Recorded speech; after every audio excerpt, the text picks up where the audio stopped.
All right, here we go. 5 gifted memberships coming in from Eric Wyrock. Thank you very much. To participate in this podcast and ask a question in the chat, you got to be a member. So this one's member only today. You can definitely listen and all of that, but part of the encouragement of participate, be a part of it. You missed out on a rad shrimp talk yesterday. It makes me want to try some Rudolph shrimp. Apparently, word on the street is they're really good algae eaters. So I kind of want to try that because I've never tried it in that scenario. But we're going to do Q&A today, and I'm grabbing the questions. So let me find the question I wanted to grab. Do stores that sell our products have to provide the same support, or can they follow their normal policy? As far as we're instructing people, they need to make it right like Aquariumcoop would. So if it's broken, hand you a brand new one. We hand them a new one. If you are getting support you are not satisfied with, email us. We'll escalate it through our chain, and we'll figure out what's going on. I'm sure there's going to be some stores or some employees at some stores or something like that that could be not all on the same page. And sometimes it takes a little reminder of, hey, we take care of our people, and our people got a hold of us. And so we're getting a hold of you. And so, yes, they should make it easy. So a perfect example would be if we have a product with a warranty. Let's say it's a heater, right? I got a heater right here. Let's say you bought this heater and it was 8 months ago and there's a problem. You should be able to walk straight into that store and go, hey, this heater's broken. And then they might go, well, let me take a look. Let me plug it in. Let me look at it. Ooh, look at that. It has an error code. And then they should pull one right off the shelf, do whatever they need to do in their inventory system, hand you another one. You walk out the door a happy customer. Then they should just email us and go, hey, I had a broken heater. Add a broken heater, or not add a broken one, but add a new heater to my next order. And we go, all right, thank you for taking care of the customer, making that easy. So our master plan is that by selling at retail stores, even though we're good at customer service, it should be another layer better. In my opinion, it's kind of like Amazon and Kohl's, where it's like, oh, return it. I just got to walk into a store and hand it back. Now, we're not big time in like Amazon and everything, so you can't buy it from us and then walk in and get a return at the store. We don't have that kind of relationship built yet. But if you buy from the local store, which I encourage you to do, that way you can get fast and easy, quicker customer service, because ideally it would be 5 minutes away. You walk in, you get a swap, you walk back out, or a refund, or whatever it is. I guess I'm always a little bit hesitant to recommend refund, especially for mom and pop type stores, because that can be brutal, right? But we'll find a way to make it right. Someone else, there was another question. Where was the other one? Because they were right before we went live. All right, well, we're moving on because I can't find it. So, have not watched in a while, so don't know how the store remodel is going. What is the status? All right, I can do that. Going pretty good. They had a good day on Friday. Got a lot of staining and clear coating done. You may have seen a picture on the community tab or in the Facebook group I shared this morning before we were going live here. I was actually looking up the flooring and getting ready to start, well, maybe not ordering it quite yet, but looking at the lead time to make sure it's going to land, because it's going to be a lot of flooring to do both sides, right? So not only is there an expansion where we're getting 3 times as big, but we're remodeling the original store a bit as well. Not majorly, but updating. Like when we moved in, I had to clean the carpet because someone had like changed motor oil in there. And so when you look down at the carpet, it's a little raggedy. It was long in the tooth before we moved in 10 years ago. And so now it's time to go, okay, well, if we're doing flooring on 2/3 of the store, let's work on matching on the other side. And there'll be a little bit of lag time there. So, we're still shooting for, a summertime opening. And then after, we're thinking maybe in September, a like 10-year anniversary type store event. Now, a lot of things could go wrong between now and then, so we are not officially announcing dates or anything like that. But once the expansion is mostly done, we'll be working maybe after hours or before hours or something like that and updating the other side of the store as well. Could even see at some point where we close that side down for just a few days to get a project or two done that's going to take more than, a few hours, and then open it back up. So, yeah. I feel like the camera's off, or I'm a little bit dim today. Maybe the sunlight's a little different. Let me brighten up my life a little bit. Not maybe too much. All right, there we go. Some more gifted subs or memberships. So some of you that are hanging out in the chat and that kind of stuff, you'll be getting in. You can ask your questions. And the reason why I restricted this, I want to make sure that one, we poke you guys a little bit and go, hey, become a member. That helps us do stuff. But the other thing is, I want to make sure that there's a way to funnel some of the questions. So if you patiently trying to get your question answered over the last year or something, you got a little bit better odds. Well, not a little bit, but quite a bit better odds when you become a member, when I do a member-only live Q&A thing. So, what's the safest way to reduce alkalinity, or is it even necessary? In my opinion, not so much necessary to reduce it. That being said, usually you would use something like RO water and just kind of start your water from the beginning. But that ends up being a lot of work. And so I don't do that. And in general, KH is the cash flow or the money in the bank account. The more you got, kind of the better, except for a very few instances where I really need to get that pH super low. There's fish that spawn in the 4s and 5s, and that then you're better off starting with rainwater or our water, and then sometimes you got to take it down even more from the rainwater. So, but for 98, 99% of all fish keepers, more KH is kind of better. So, I saw some messages on the Facebook group discussing the differences between ick and epiphyllus. I don't even know if I can say that. I know I can't say that. Now, I am not a vet. I am a store owner. I'm a fish nerd. I got a fish room. So I always bring here's my experience from my fish room side of things, or at least the store side of things. I have always called that disease stress ick. So there's normal ick where it looks like salt is on a fish, and it's very common. Right? We kind of know that. You use ICX.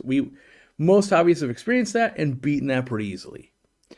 And then there's what I call stress ick. It looks similar to the untrained eye, but it's much more milky spots. They can be a little bit bigger. There can be the skin not looking so good, just like a milky sheen overall, and it's still white spots. And that's why I don't call it white spot disease. A lot of people will say, oh, white spot. Like, well, really, ick is not so much a white spot as it is kind of a crystal looking thing. But the main differences I've found is that ICX or ick treatments won't treat what I call stress ick. And instead, I personally treat it with salt. So I use quite a bit of salt because I'm treating, it's like a full body infection in my opinion, where the skin's all cloudy, you've got lots and lots of almost like bigger size salt, cottony growth, milky patches all over this fish. And I've tried a lot of meds, and I haven't found one for me personally where I can tell you, hey, this disease plus this med, no problem. The only thing I found was using quite a bit of salt, because salt will treat bacterial, it'll treat parasites, and it will treat fungus. So it hits a lot of stuff. But that becomes difficult if you have a lot of live plants. So know that. But in general, when I see it at the store or in my fish room, I'm going, crap, okay, I got to use salt because I know that's going to do it for me. That being said, I have lost, I probably lost, I don't know what the exact number is, but let's say it's 30% of fish that get that, which is a big number. But the ones that I lose, they typically are fish that don't respond well to salt. And so some of those fish might be some types of catfish, especially like a dwarf anchor catfish. Even though I've never seen it have this disease, the tiniest bit of salt, those things go berserk. Same thing on like if loaches were to get this, tons and tons of salt on loaches isn't always easy. Now I have used salt on what lots of people call scaleless fish, and I've been quite successful. But there are different tolerances to salt, just like every animal and every human has different tolerances to different drugs. And so, your mileage may vary on that. But yes, I do use even heavy amounts of salt on puffers and loaches and catfish. And, for me, because I'm not well versed, and I think a lot of hobbyists are this way, when you run into a disease, you don't already just know, oh yeah, it's this, I can do this. You're scared you're going to kill it and all of those things. And so my success rate is lower. To me, and this is going to be a bad analogy because it's going to make me look more elevated than I am, but let's say I'm used to doing hand surgery or something. Like, I'm not a doctor, but let's say that was my specialty. And then I needed to actually do work on a shoulder joint or something. I know enough to like, well, yeah, I can cut open. I know how to like suture back up. I know a lot of the things, but because this isn't my everyday specialty, I'm not nearly as good. Whereas the diseases we see every single day, bacterial infections, fungal infections, internal parasites, ick, that's that hand surgery for me of like, yeah, we're doing that every day. Between the store and my tanks and helping people, we see them just a lot. And so that's where my specialty is, and that's where it's like, oh, 30%, you're using a lot of fish when that happens. So we try a lot to not have that happen, and I see it happens most often during stress. And so reducing stress is a very important part of it. A lot of people will just go straight to meds. Meds induce stress. They might also increase temperature, right? And in my opinion, I don't like increasing temperature to fight ick or this illness. And I, more want to like, okay, let's get the lights turned down. Let's make sure the water quality is as good as I can get it as a hobbyist. And then I use salt, and that's my way through it. All right, hit that like button, someone. I'm starting a pond, which it's almost pond season. It's been great weather this weekend, at least around here. 150 Rubbermaid tank. I'm planning on putting 6 sunfish. What plants do I suggest? I don't know where you're at and what necessarily is legal, but in my opinion, it's very fun to start playing with pond plants, irises and, like water hawthorn and maybe parrot's feather and water hyacinth and seeing water lettuce get huge. So I tend to, maybe you go to your local pond place or, even Home Depot, you can get lotuses and stuff and play with something I don't normally get to play with. That's what I like to do. And then a lot of them, depending on where you are, can overwinter and you can make some really pretty beautiful flowers and big plants out of it. So, yeah, that's what I do because I find it to be fun. You can always seed it with stuff from your aquariums, but I find that to be kind of a lot more of the same, which sometimes isn't bad. But if I've been in the hobby 20 years now, and there's still tons of pond stuff I've never done, and why not play with it a little bit? By the way, I'm going to go on record, and people ask, because I test a lot of stuff. This genuine Thermos brand soda or can thing is the best one on the market. I was testing it a little bit because we were thinking about launching some at some point, and honestly, it's way better than this Hydro Flask one. I've got, I think it's in the other studio. I've got a Yeti one. I've got other ones, but this one, this simple, and it's like $12, it's cheap in comparison to the other ones. This simple design, I've been using this thing for like a month now. It honestly kind of is just the best.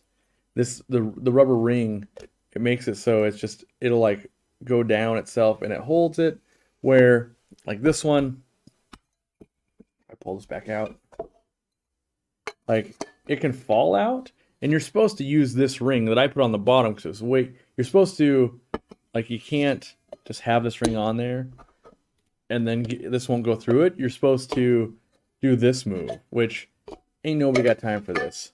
Let me just lock my soda in there. That's way too much work. That's a bad design in my opinion. So I just put that thing on the bottom so it at least wouldn't clank on the desk as much. But this design, this is where it's at. So if I ever launch something with like a Aquariumcoop logo, I'd want it to be something functional like this. Now, the one thing I have heard, and we'll test it right now, see if it drives me nuts, but everyone says the sticker on here is a nightmare. Like, it's way too hard to get off and it leaves a ton of residue. And so far, I feel like, oh, maybe not. Oh, they fixed it. But yeah, this Thermos one, doing work for me. That's good. So if you have a need for a beverage that'll stay colder for like 3 hours, that's the move. Especially as we're heating up, getting into pond season. By the way, my birds finally got some bird action in the backyard. Well, I mean, we've always had some birds, but I set up a bird feeder and got some blue jays going squawking nuts. Not right now, but yesterday it was fun. When is member only Q&A? Right now. Only members can ask questions. Well, and mods, but most mods are members too. Mulm, is it okay to have in your tank, and does it benefit the ecosystem?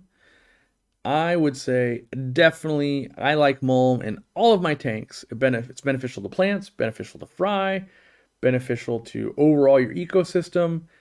Everything with a grain of salt, but when you go out into the wild, you'll get several feet of mulm.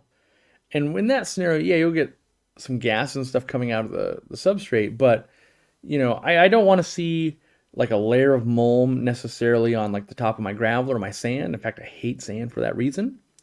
But I love it to be well established in my gravel or coarse sand or whatever. I want it to help feed roots. I want there to be a bit that can be picked through for babies, but I visually don't like the look. And so when I have a bare bottom tank, is there mulm? Yes. You know, everybody runs into that because fish go to the bathroom, breaks down, snail poop, all that kind of stuff. Wood fiber from plecos on wood.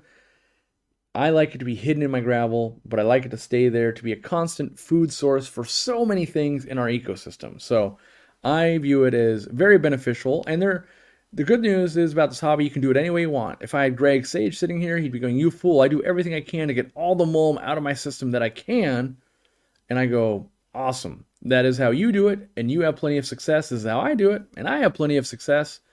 Two different methods. And, you know, Dean also thinks it's beneficial, but there's, you know, I'd say it's maybe 60-40 or something. 60% say beneficial, 40% say, oh no, clean as you can in that aquarium. But we both get fish going, so I don't think it really matters. Pick away and do it. I've been struggling with some staghorn algae since a month ago and blackbeard algae today.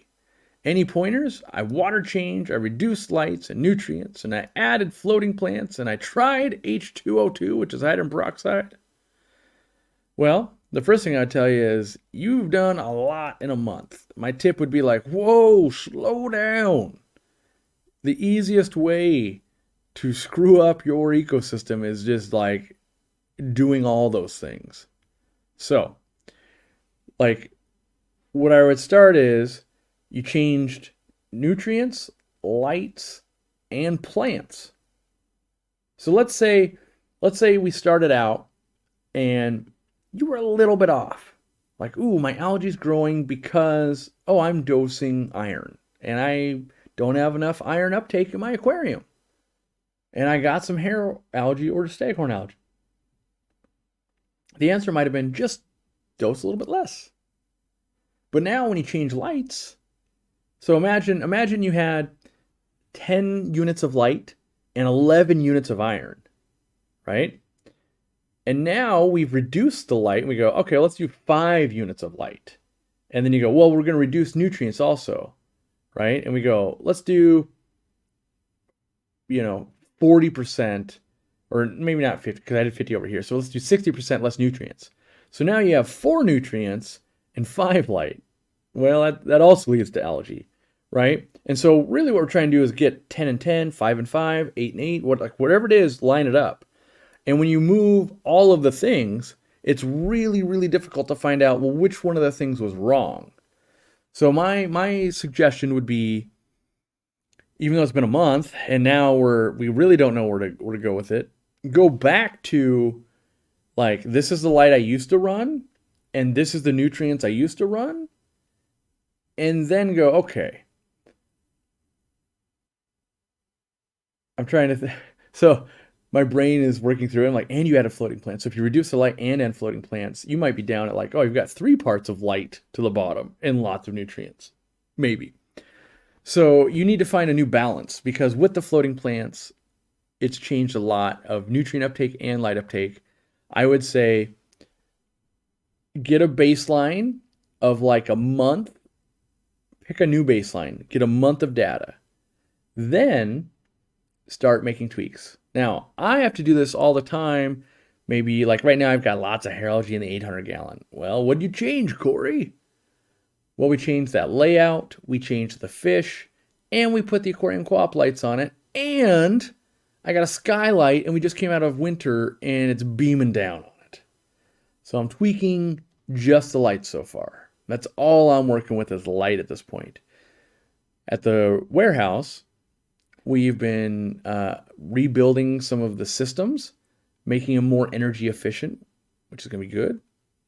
And what we're doing there is we have to wait a whole week just to see how the fertilizer is being consumed. So we're tweaking CO2. And by tweaking CO2, it's going to affect the amount of nutrients that are taken up. Because in our systems at the warehouse that have thousands and thousands and thousands of plants, we actually are limited by CO2.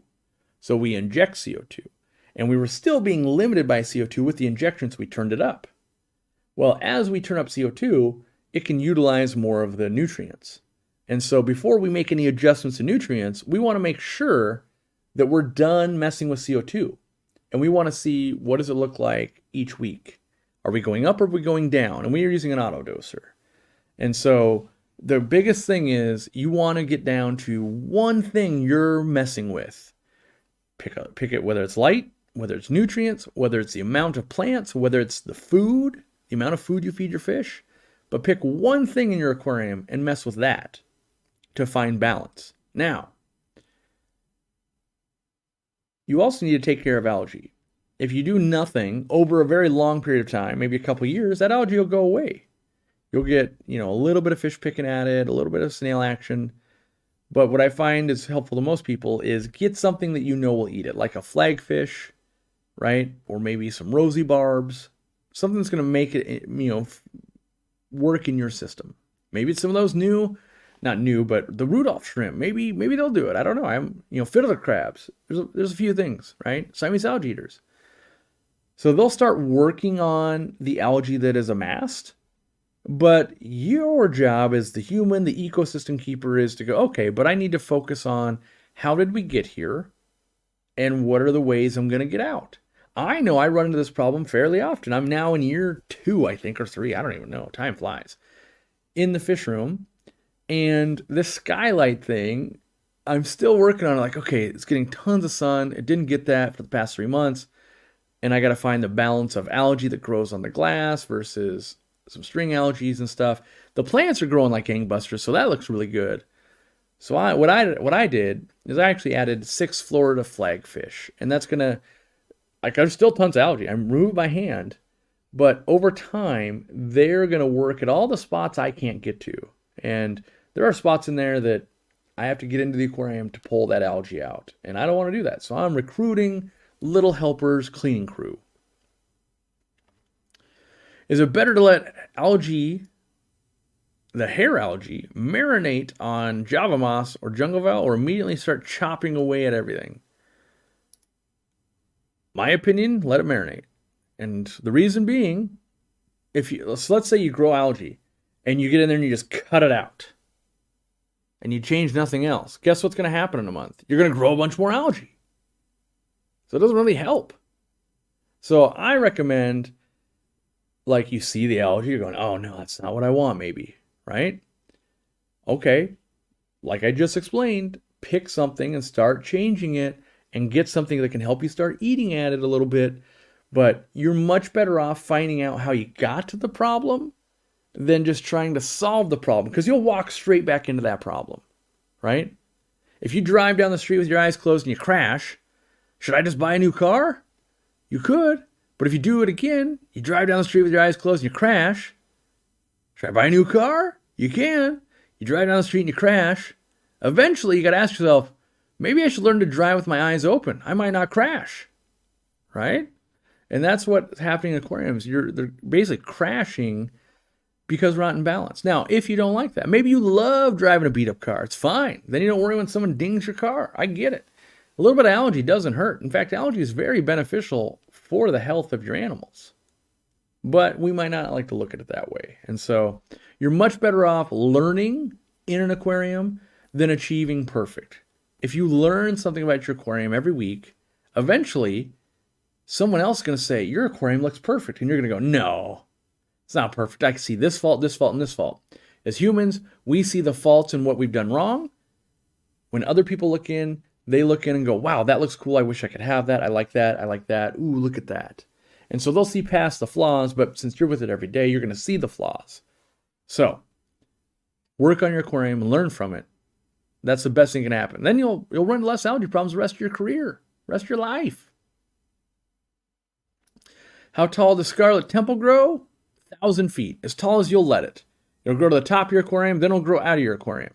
You can trim it, and you'll need to trim it, and so you can keep it this tall, this tall, this tall, or that tall, or that tall, or that tall. Any tall you'd like.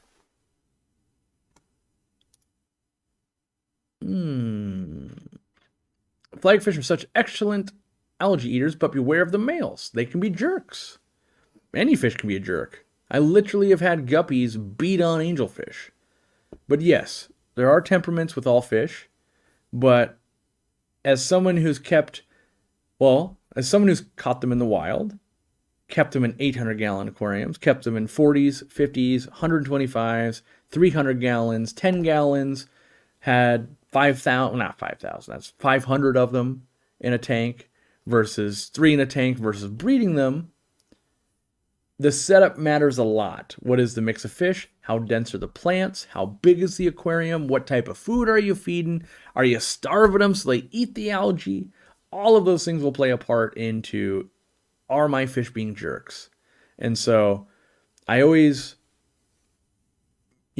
always tell someone, temper when you say something like, flagfish are such excellent algae eaters, but beware of the males, they can be jerks. You do yourself a lot of favors in life when you tell someone something to add, in my experience. Because then you at least qualify it with, oh, what's your experience? Oh, I've only ever kept them in 1-gallon bowls. Like, oh, all right, well, I might have a different experience. I'm putting them into a 125-gallon tank with African cichlids, right? So be careful when you dispense advice to try and qualify it with your experiences, which I try and do as often as possible. And then hopefully the other person will see if they are going to have a like experience based on how have you kept them. Chris Plants forgot to update the membership. Got him. That's what we do here. My water sprite has sharp new leaves at the top, but the bottom leaves are dying out. I've tried cutting and replanting, but it didn't really work. You might have a lighting issue, and it might. So it could be like you just don't have enough light at all. Could be. But it could also be the way your light is, or it's being crowded. So if you have really powerful light sit at the back and your water sprite's at the front, oh, I could see how that'd be a problem, or vice versa. In general, though, just keep trying. The water sprite can grow up to the top, it could be floating, and eventually it's going to make extra like babies, and you can plant those. It's a lot harder to experiment with things when you have very few. So if you only have 5 cherry shrimp, you don't want to experiment. If you only have this much plant, you don't want to lose it. But when you start going, oh, I have a whole tank full of something, you then can experiment fairly easy. Like, look at this. I'm going to take 5 shrimp. What happens over here? I'm going to take this plant. What happens over there? What happens in the pond? What happens in this aquarium with no light? What happens in this one with too much light? And so, yeah, I would just say right now, let it keep growing to the top. It might look real ugly, real bad, but you can learn from that. Go, why is it looking so bad? Oh, it made a baby. Let me plant the baby over here. Hey, that baby never had the problem. Let me plant another one like that. Hey, that's not having a problem either. Maybe it's where my light is or the plant. Maybe you don't have enough nutrients, right? Maybe you bought it from us and the bottom part was still immersed grown, meaning the farms grow them out of water. We put them in water, and maybe you got 2 inches of submerged grown under the water from us, and that's doing really well for you, but it would be common for the bottom of that plant to die off or die back. So, yeah, got to learn every new plant, every new, people like the plant hunter and that kind of stuff. They go out and they discover a new plant, they take it home and they kill it. They go, oh, okay, let me try that again. We don't know anything until we learn from another human that goes, hey, this is how I kept it alive. And the next person goes, this is how I bred that fish. And when I tried that, it died. And when I kept flagfish, they were aggressive. When I kept them, they weren't. And when I did, they, ate my dog. We learn from each other. And so sometimes we don't have anyone around us to talk about that. Maybe you're surrounded with the world's best shrimp breeders, but they don't even keep live plants, right? So you might have to become the world's best water sprite expert. You can teach somebody else. Are all tannins created equal? Why certain leaves? Well, there are some leaves that have like some toxins and saps in them that you don't want. But probably, I'm going to take some guesstimates here. 80% of all leaves out there are probably okay in your aquarium. But we're all led, just like woods, but we're all led by the fear of like, yeah, you put the wrong one in though. We don't want to kill everything. So then you got to do a little bit of research, but you also want to collect from clean sources. You don't want to collect off the road where there's oil and that kind of stuff. You want to kind of collect in maybe like, hey, it's in my backyard. It's a forest and I know I'm not fertilizing back there. And it's highly unlikely that the plants or that there would be any contaminants. And then also know, usually you want them to be fully dried, like the leaf has fallen off and is fully dried. You can't, well, I shouldn't say you can't. Most likely you're not going to want to go just pull a green leaf off of a tree because that's got all the enzymes and sap and other things in it that aren't necessarily good for your aquarium. So, there's going to be some stuff to learn, but we're all going by the wisdom. And basically how this kind of stuff starts is someone tried catappa leaves. Guess what? They worked. And so a lot of people only use catappa leaves. And then like the last 5 years, the term that never existed, in my opinion, that's right, the fireplace isn't on. The term that never existed in at least popular aquarium culture was botanicals. And now they're all the rage because basically lots of people around the world realized I can collect crap out of my backyard and make money. And the answer is, yeah, people buy anything. So, maybe 15, 20 years ago, we basically had catappa leaves and we had alder cones. Now we probably have 50 different things. They all do pretty similar stuff. And so really it becomes, can I trust the source? Is it a method that I like using? If those two answers are yes, then use that thing. I've collected my own alder cones before. I've done this stuff. And, in my opinion, go collect alder cones for a few hours and then you go, I could probably just go to work and not have the bugs, like, oh, that was a crazy spider. And then you bring them inside to like fully dry them out because maybe they're a little damp, right? You don't want them to mold because you're going to store them. And you realize like, oh my God, I released like 900 bugs into my garage. So there definitely is like, there are jobs I'm willing to pay to have done. And like for me, catappa leaves are one of them because I'd rather breed a fish and sell it. And I enjoy that part and touch fish poop than, like, oh, what do you mean I brought these bugs into my fish room? Like, dang it. What do I think about rocks from an ocean cliffside? I don't know. Might work out just fine. Might raise pH and stuff. If it's got some coral embedded in it. Rocks around the world, they're so different that, it's kind of like, I'm trying to think of something that, it's like asking, like, what do you think about food from a restaurant? Oh yeah, like which kind? Food? Which dish? It's like, well, yeah, I mean, food is eaten, so good work. I'm starting to put together a 75-gallon fancy goldfish tank. Do you think sponge filters are good enough, or do I recommend more? Good enough at what? If it's biological and mechanical filtration, yep. There's a lot of people, though, that fall in love with, but I get to spend more money and play with more of a gadget. And so in that case, probably not. But if you're asking, I'm not sure there's any fish I've ever kept in my career I couldn't keep on just sponge filters.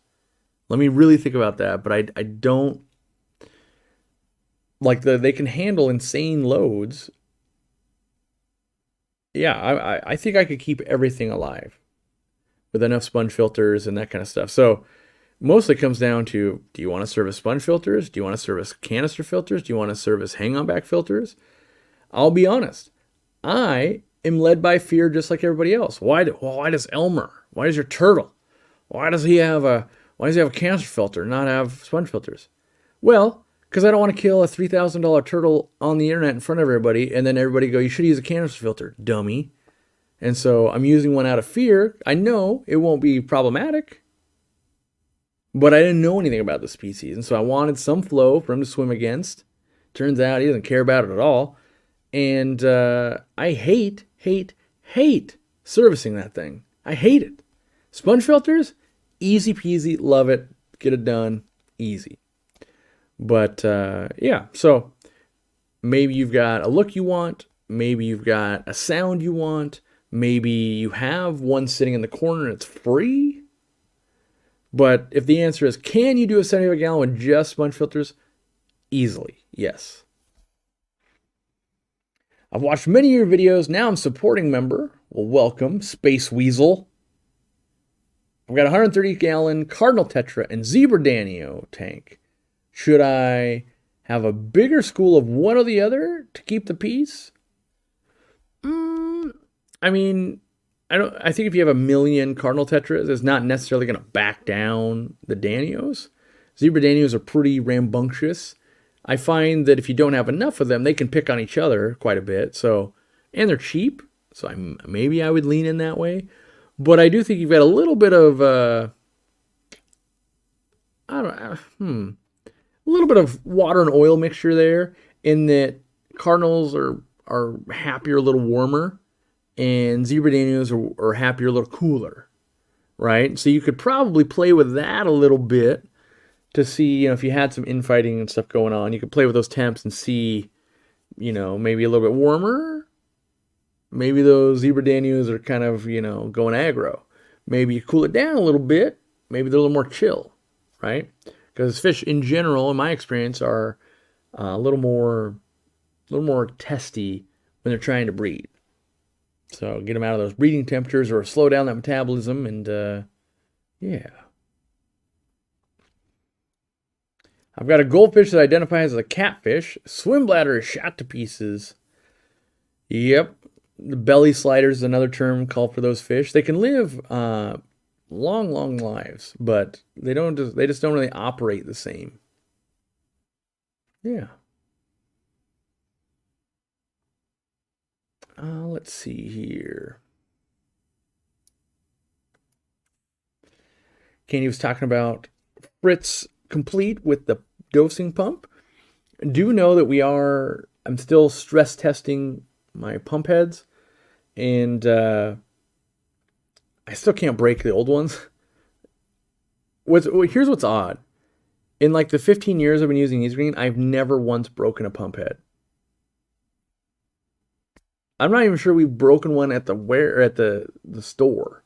I know people have had them break, but until I can break them, it's really hard to go, well, make sure the new pump head won't break in that way. And when we ask customer service, a lot of people, and I'm talking like I beat them with a hammer. Like obviously I can break them intentionally, but instead of like dosing normal, it's like it still works. But the new ones are our original source from a couple years ago, pre-COVID, which we really liked a lot. We have the ability to get them back. A little more expensive now, but I think we're just going to go with that, knowing, hey, that's a Trek from before. So know that if you've been having some problems with your pump heads, newer ones that come down the road, we're probably 2 months, maybe, yeah, with the amount of stock we have, we're probably like 2 months away from new pump heads shipping. But if you ever have a problem with a pump head, email us. We'll ship you out another one at our cost. Don't worry about it. We know that's a frustrating thing. And yeah, there's no perfect pump head for everybody, I guess. Or we haven't found it yet. Let's see here. I told YouTube to notify me, but it has not. What are the tips and tricks? Honestly, the best possible thing you could do to not miss content from a creator. And this is going to sound like a sales pitch, but this is just how YouTube works. Yes, you can turn the bell on, but that only goes so far. YouTube doesn't really care about settings anymore, if I'm being honest. They care about the algorithm they made. And the algorithm they made says, how much have you interacted with their content? If you do it a lot, they will make sure you never miss anything, right? But if you interact with a Pokemon channel 75 times a day, it's not going to notify you when Aquariumcoop goes live. It's going to go, hey, Pokemon channel's live. Go watch them, because they know you like that more. So the things you can really do is, yes, hit that notification bell, right? You can also make sure that your app allows notifications. So many people hit the bell and then have the app turned off to get notifications, so you'll never get a notification. You have to have both on. The next thing you can do, leave comments on videos, watch a majority of the videos. Like if you want to see all the live streams, make sure you watch all the videos. It seems counterintuitive, but if you skip our videos, it's going to go, hey, that person doesn't like Aquariumcoop. Don't give them more Aquariumcoop stuff. I realize sounds like, hey, do all the things. Hitting the like button helps. Leaving comments helps. Sharing the stuff helps. Basically, every action you do on YouTube has some points to it, right? And so if you leave 5 comments and each comment's worth 2 points, you just got 10 points. Maybe watching from the beginning to the end is 5 points. Maybe sharing is 5 points. Maybe hitting the bell button's 25 points, right? But over time, those points decay. So if you do, maybe you're really, because what they learned is maybe you get really into turtles for like 6 weeks because you just got a turtle and you're watching all the turtle stuff. Well, they know eventually you've watched enough turtle stuff, and that's why it starts decaying. Like, okay, they stopped engaging with turtle stuff, so let's stop serving them turtle stuff. And you might be really hot on the stock market right now, so serve them stock market stuff. And so even in your brain, and I've had this happen a lot where I have creators that I love, like, wait, I haven't seen anything from them in a long time. Well, that could become, a problem. So I go out of my way and I try to re-engage with them. And then, hey, it's at my feet again. So, that's the game. I think my internet might be having a little bit of a problem today.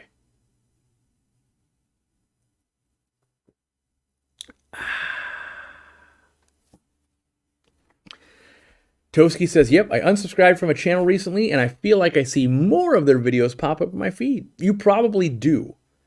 Because if you hadn't been watching, let's say it's a channel about fireplaces. If you haven't watched them in a year, maybe the score is at 0 to YouTube and it's not feeding you at all. But maybe you're going, I want to clean up my list. And you unsubscribed. Well, unsubscribing, just like giving a thumbs down, has points. So you might went from 0 to 1. Hey, they unsubscribed. That means they at least thought about them. Oh, they give them a thumbs down. It's 1 point. And we know that's how the world works, right? Like YouTube's no dummy. They got thousands and thousands of people working. And we know that when you hate something, you're still interested a lot of times. So, people, it's a weird thing when you study people more often, like they will watch something they hate more than something that they're just like, oh, that little league team won the playoffs. Oh, cool. They would much rather watch something political that makes them angry. It's just the world we live in. And so algorithms are tuned that way. And, be active. That's all you could do, really. Can you share members-only videos with non-members on social media like Facebook? You can share them, but when they click on it, they won't be able to see it. It's going to say, hey, become a member. And so if you were going to do that, which I'm not telling you to go do that, but you could, make sure you write like a synopsis like, hey, when this person spoke, I really found this part about it really engaging. Yeah, you'd have to become a member, but $5 to get this information I thought was worth it. That's the way you would do it if you were passionate about something you'd seen in the member-only section, which there are definitely, I'd say about 50% of the talks, I come away going, wow, that was really good, and I didn't know that. Because a lot of these talks come based on recommendations that we've already seen. When you attend shows and stuff like I did for many, many years before I was speaking at shows, I've seen a lot of talks. And so sometimes I don't always be fully engaged. Because I'm like, yeah, I've actually seen this talk twice. You know, there's like some Greg Sage talks I've seen like 3 or 4 times. When he comes to town, I want to hang out with the guy, but I've seen his talks because I hang out with the guy a lot. Could I do a video for growing out brine shrimp to adults? I'm not going to say never, but there is a whole thread on the forum, Aquariumcoop forum, where there's pictures and videos on how I do it already. So that's a category that most people don't care about, but some people do care about, and so I did make it there to live in posterity. So you can go learn about it and figure out, all the things I do. But a whole dedicated video, maybe. If I decide, hey, I'm doing that this summer, sure, I'll do it. But I'm not going to go and build out how am I going to shoot the video, what are the supplies and all that, unless I want to do it for me, basically, I guess. That's what I'm saying.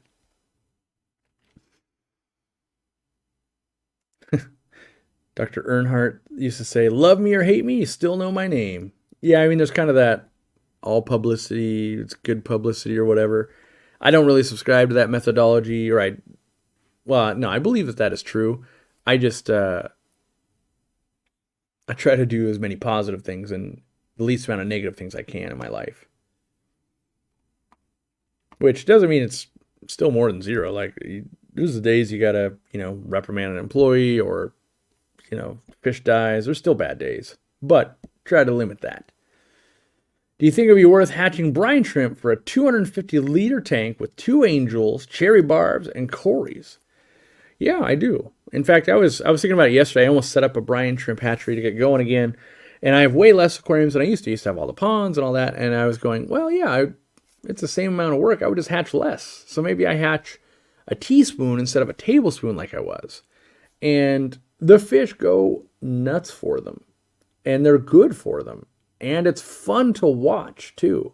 So my answer is yes, I do think it's worth it. It's enjoyable for me. It's enjoyable for the fish. Yeah, I would. I might not do it 7 days a week, but I might do it twice a week. All right. What shrimp species can I have in a 10-gallon aquarium with a Betta female that ate my Neo shrimp? Probably none. Well, I mean, there's probably like bamboo shrimp and yeah, my internet is having problems. Brutal. My connection's back. Oof, oof. Hopefully it's still going. But it's kind of like, let's say I have a dog that attacks cats. And then it's like, well, which cat can I get that my dog won't attack? Like, well, maybe we should look at getting a second dog. And that's kind of where it's like, yeah, maybe we stick with some fish, try some snails. If you have other tanks, And again, maybe it's the setup. I watch people do this quite often where they'll have like a Betta and they'll have 1.5 plants and their tank's been set up for 2 months. And they go, hey, it ate it. Well, it's like, yeah, okay. But come back to me in 2 years when that tank is a jungle. You put a shrimp in there, like it never even saw it. So usually you can change behavior that way too. My fish love the new freeze-dried tube effects. The cories come up from the bottom to get them. Yep, we are sold out. Retail stores have them. I think we got some left at our retail store. I've only got 4 jars. So these 2 and 2 more in my fish room. So these are kind of the, hey, I could talk about them jars. And you can shake them and do that. But yeah, I want to feed way more than I have. But we got like a dump truck load coming in April. So hopefully we'll be good. We did not we did not expect this level of enthusiasm from everybody. Because it's, well, I guess we were flabbergasted that our power to make something popular was so powerful. Because freeze-dried cubes have been around for the last 40 years. They just weren't popular. Even though people like Dean were feeding them and lots of people were feeding them, we didn't expect it to be that way. And so we were caught off guard and we didn't want to get stuck with, a dump truck full that wasn't selling because there is a shelf life. And so now we'll be more ready for the future in the second shipment.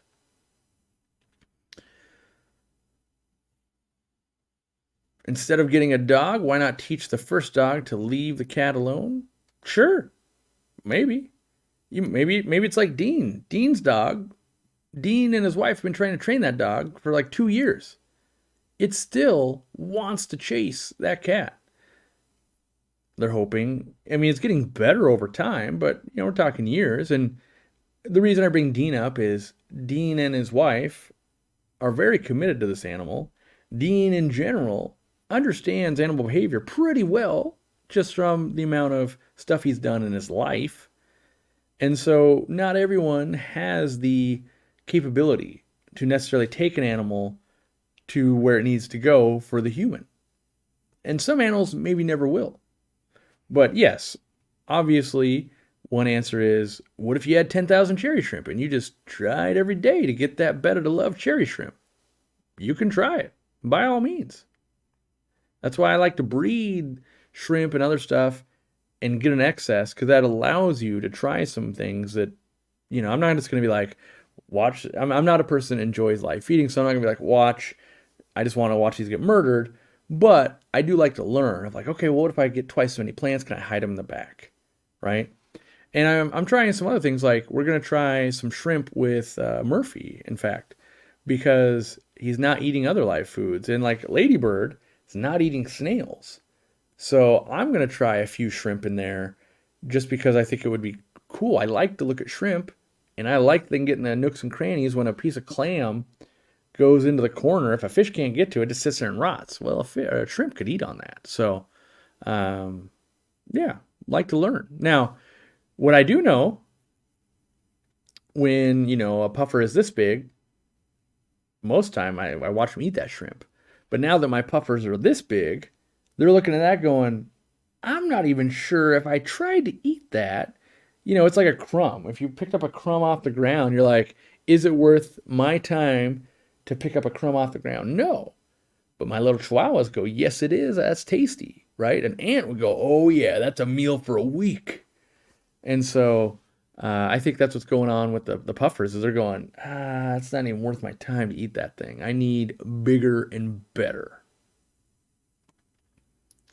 My goldfish tank has very low GH. Should I be worried? I don't think you necessarily need to be worried.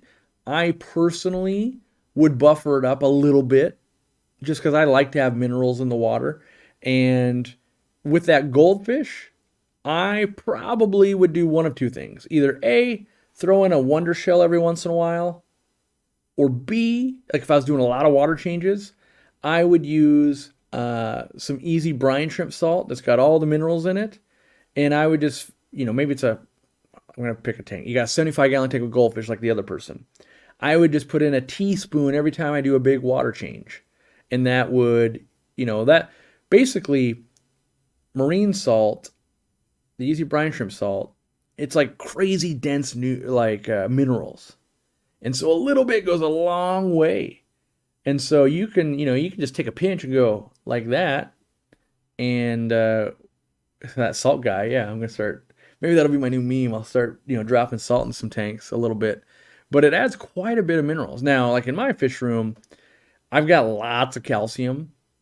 So on one hand, you'd be like, my GH test's really high. The problem with GH tests is mostly they test magnesium and calcium. But there's so many other elements we might want in our water. And so I still would probably get benefit by putting in a little bit of marine salt in my tanks too.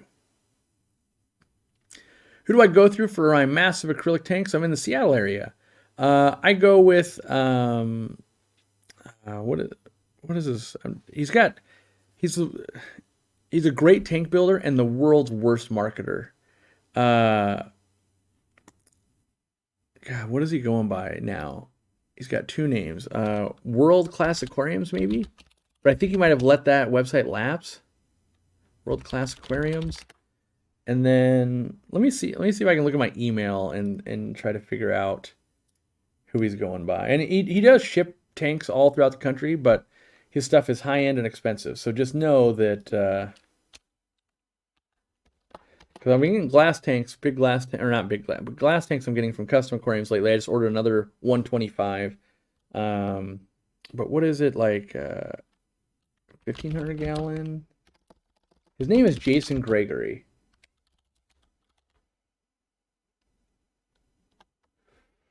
Let's see. I got a quote. Oh, it doesn't have. Yeah, his worldclassaquariums.com, because he's Jason at worldclassaquariums.com.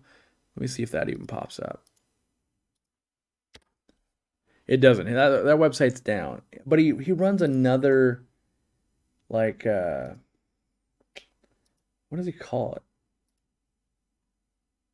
Makes it. That's what I'm saying. It's so hard that, like, here's a potential buyer, and I'm a buyer, and I don't even know what his business is called. But he does a good job. 55-gallon quote from 2016. Maybe he's got a different name back then. No, he was still World Class Aquariums. Clear, yeah, there we go. Candy helped me out. Clear Fabricators Inc.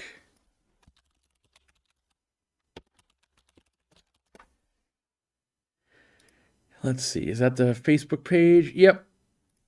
All right. So I'm going to share the Facebook page in there. Clear Fabricators Inc. Do know it will be like $1 billion. But he overbuilds and they're really good quality. So, just know that. Because you're going to, if you're getting quotes from other places, you're going to be like, the other places are like half as much money. But to me, it's the difference between, like, this is a Ferrari and, something else is like, it's a used car. They last forever. All right. You should have a fish food subscription service for members. We definitely have considered subscription services. The problem is we haven't found a good way to address the, ooh, I had too much, I didn't want any more this month, or ooh, I really want to add this to get free shipping thing. And all the software is not up to our standards. Everything we've investigated has been kind of lackluster without just losing a bunch of money. Oh no, my connection's like crapping out. Is it still going? Looks like it, maybe.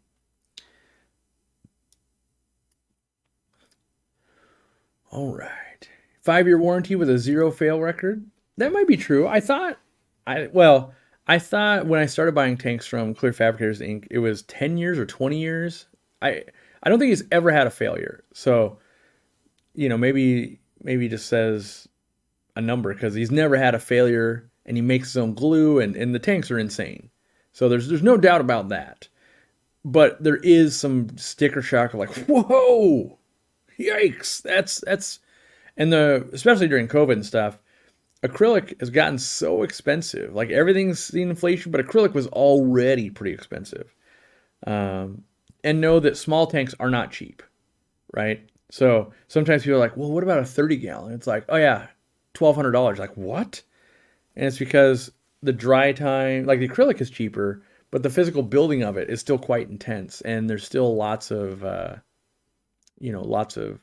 machining of the acrylic and all of that. So old lady hair algae, what is it called so I can research it? Called hair algae. That's what I know it as. I've never heard the term old lady hair algae in my life. What kind of filter should be used on a 29-gallon community tank with a Betta? Is a 40-gallon hang-on back going to be too much flow? Depends on the hang-on back. An Aquaclear 30 would be fine. Aquaclear 50, too much. Sponge filter, be fine. Internal filter, probably be fine. Some other filter I don't know? Don't know.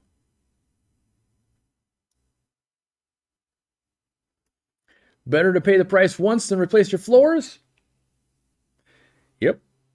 I was the save money, buy used big tank guy until it flooded my store and the two neighboring businesses and cost me insane amounts of money.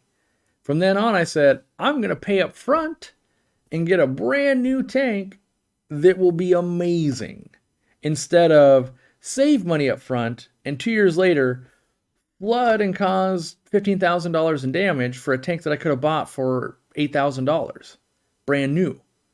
So that's the mentality I've taken ever since.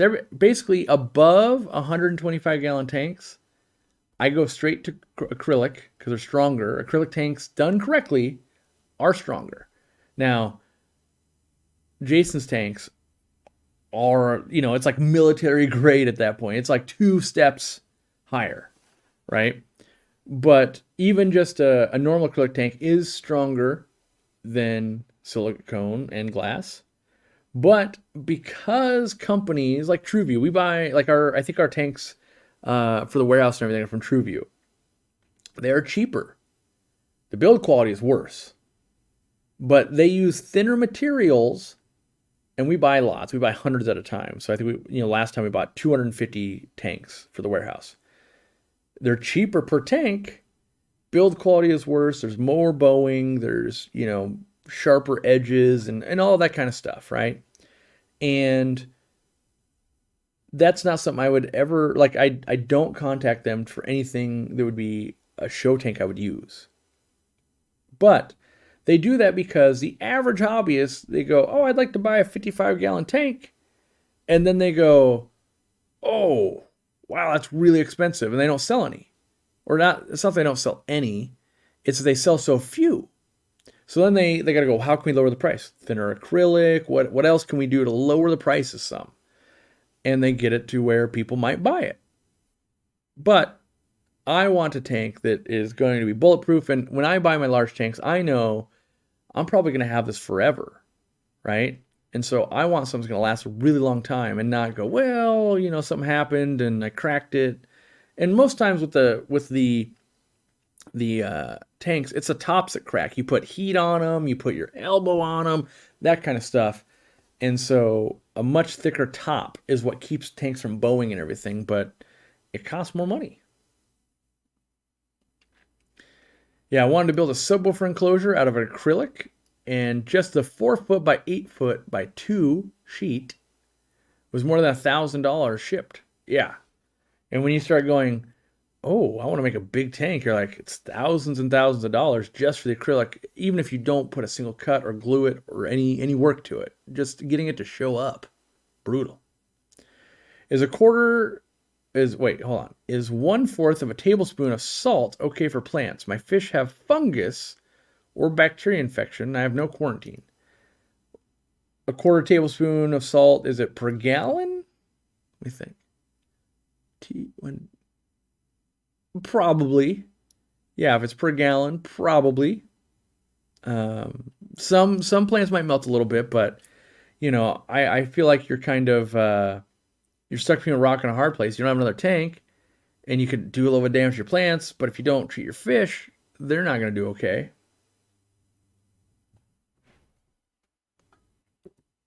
That being said, if you're in a country where you can buy meds, having a fungus and bacterial infection, if you treat with Maricin and Icex, that'll treat it, and it's totally plant safe. So if you have that option, do that. You don't have to worry about the plants. But if you don't have that option, then I'd give it a try. You got to do something. Any tips on getting rid of Cladophora algae? So that's like the same algae you see like in a moss ball kind of, outside of manual removal. I use manual removal, and then I use Flagfish. That's my go-to. If it's on the gravel, do a gravel vac. It'll tumble, and some of the gravel will land upside down or down in the gravel, and it will die off that way. But in general, that's the way I do it. If it's on a piece of decor I can take out, sometimes I'll take it out and spray that with hydrogen peroxide, let it sit for a couple minutes, put it back in. It'll start dying off, and then fish will pick out a little bit, usually. In the past, there were concerns over pet foods from China. Can you please discuss this to hopefully alleviate my concerns of feeding fish foods from China? Well, my advice to you would be every country is corrupt and every company can be corrupt. So what I'm trying to tell you is there's a lot of anti-China stuff, and probably rightfully so. But really, what matters is the company that's having something made. Like, it's my job to make sure that the fish foods I'm going to sell to tens of thousands of people are good for their fish and aren't going to kill them. Otherwise, I got a business. Now, if you're grabbing some random food off of, let's say, Amazon that's sold from a company in China that is labeled 2746 number one, like, they can just crop up a new company every day. And so they don't have to sell a quality thing. And whether like, so we have foods that we sell that are made in China, they're made in Germany, they're made in the United States. And here's what I'm going to tell you. All of them have had problems. Some of them have bugs, some of them have mold, some of them have way too expired, they got burnt. If no one's watching the quality, all of it is bad. That's why it's our job to help do that, right? And then we yell at the manufacturers and we go, hey, get it together or we can't sell your stuff. Replace it all, help us make it right for this customer, and stuff's going to happen, right? Your mom might be the best cook ever, but there's stuff that's going to go wrong, right? Oops, I got busy, burned it. Oops, this thing was a little bit off. But what we're really looking at is track records of companies. And I know in the last 20 years, I think there's been a big kind of shift. And it went from everybody really believed in brands 20 years ago to the height of online shopping and like small independents doing okay online and Amazon selling quality stuff. And it was kind of like the golden years. And then it morphed, I would say, for the last 5 years of like, here's a product. There's 92 different sellers of 15 different qualities of that product online to buy and who knows what. And a lot of money was getting spent for false reviews and influencers and that kind of stuff. And then the public got tired of that, of like, oh, this is crap. And I mean, I can raise my hand and say I've had to buy stuff on Amazon where I bought it 3 times, and each time it was like crappy in a different way. And then eventually you might find the 4th one like, hey, this is exactly what I want. You order it and you're using it, and then you go, hey, I need another one of those. 6 months later, you order it and it's different. Same seller on there and everything. You're going, dang it, right? So now I think there actually is a resurgence a bit in branding where, it's my livelihood. If I screw this up, if I have bad pump heads and I never fix them on Easy Green, Easy Green gets a bad reputation. I have to fix it for my own company and myself. So I think that's when it comes to fish foods, that's what I would be looking for. Can I trust the seller? Can I trust the company making it? What is their track record? Now, I got to be honest. Companies are changing. Hikari is a food company that's been out there for 40 plus years, 50 years probably. What I find to be very weird, they're getting into non-fish food products. So they did have a spin-off company of Aquarium Solutions, ICX, right? Ultimate Chlorinator, some meds, some stuff, right? Bifurin, they did some stuff. But lately I keep seeing ads from Hikari on my Facebook. They've launched lots more water pumps. They're launching lots of fish tank decorations. And so I do wonder, like, oof, are they struggling in sales? Like maybe they're, losing market share in America. I don't know. Maybe they're trying to expand. I don't know. But I do question it going, wow, you guys were really just known for fish foods and you would innovate and bring out new foods and things like that and all of that. But now it feels like they've more moved to, we want more stuff we can put in chain stores. And, I think they're losing customer sentiment because they're not innovating and other companies have caught up and they didn't do enough to stay ahead. And so now you don't hear a guy like me going, yeah, buy Hikari. I use Hikari. I like the Vibrobites. I like the Excel pellets and stuff like that. But there's I like Extreme. I like Sarah Foods. I like our foods. It didn't used to be where I could say the majority of foods on the market are just decent, good quality. It wasn't that way. Now it is, though. So without them doing something to really pull ahead, and they've never been friendly towards the mom and pop, they've shot themselves in the foot, I think. The pricing is terrible. It's one of the worst profit margin items we sell. And so we don't go out of our way to like, there's no good way to market it. If we spend money to convince you to buy it, we're not making any money. And at a core level, if a business isn't making money, they just go out of business. So that being said, to wrap it up, lots of countries have lots of very good businesses that excel, right? Most of our cell phones are made in China. They can be they can make not they companies can make a product as good or as bad as they want depending on the money. And so I wouldn't be worried specifically about any one country. Worry about the brand and who's the seller, because there are people that just don't sell stuff. And so if I bring, I don't want to bring 4 billion of these in and just have them sit in a cargo container for 5 years, then sell them to you. My goal is that you're getting them and they're nice and fresh, and the corydoras are swimming up to eat them off the glass because they're going, smells amazing. This is fresh. I like it. So that's what I would worry about. There's a question right there. Is your company restocking the brine shrimp cube soon? Not super soon. It will be in mid-April. So we weren't, well, I think maybe part of what happened was maybe you guys are used to feeding like Hikari or something like that, and maybe they weren't as fresh or whatever. Because I don't get that reaction out of Hikari ones, but these ones that I was testing, I did get that reaction. I was like, I'm going to buy these. I'm going to sell these.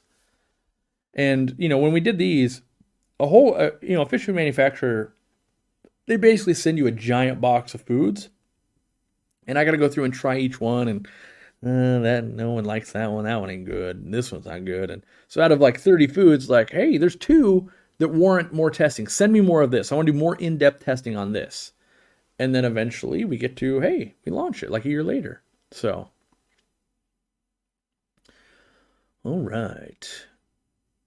What are my thoughts on extreme new bug flakes? All right, let me start by apologizing to Andy from the get-go. He watches the live streams.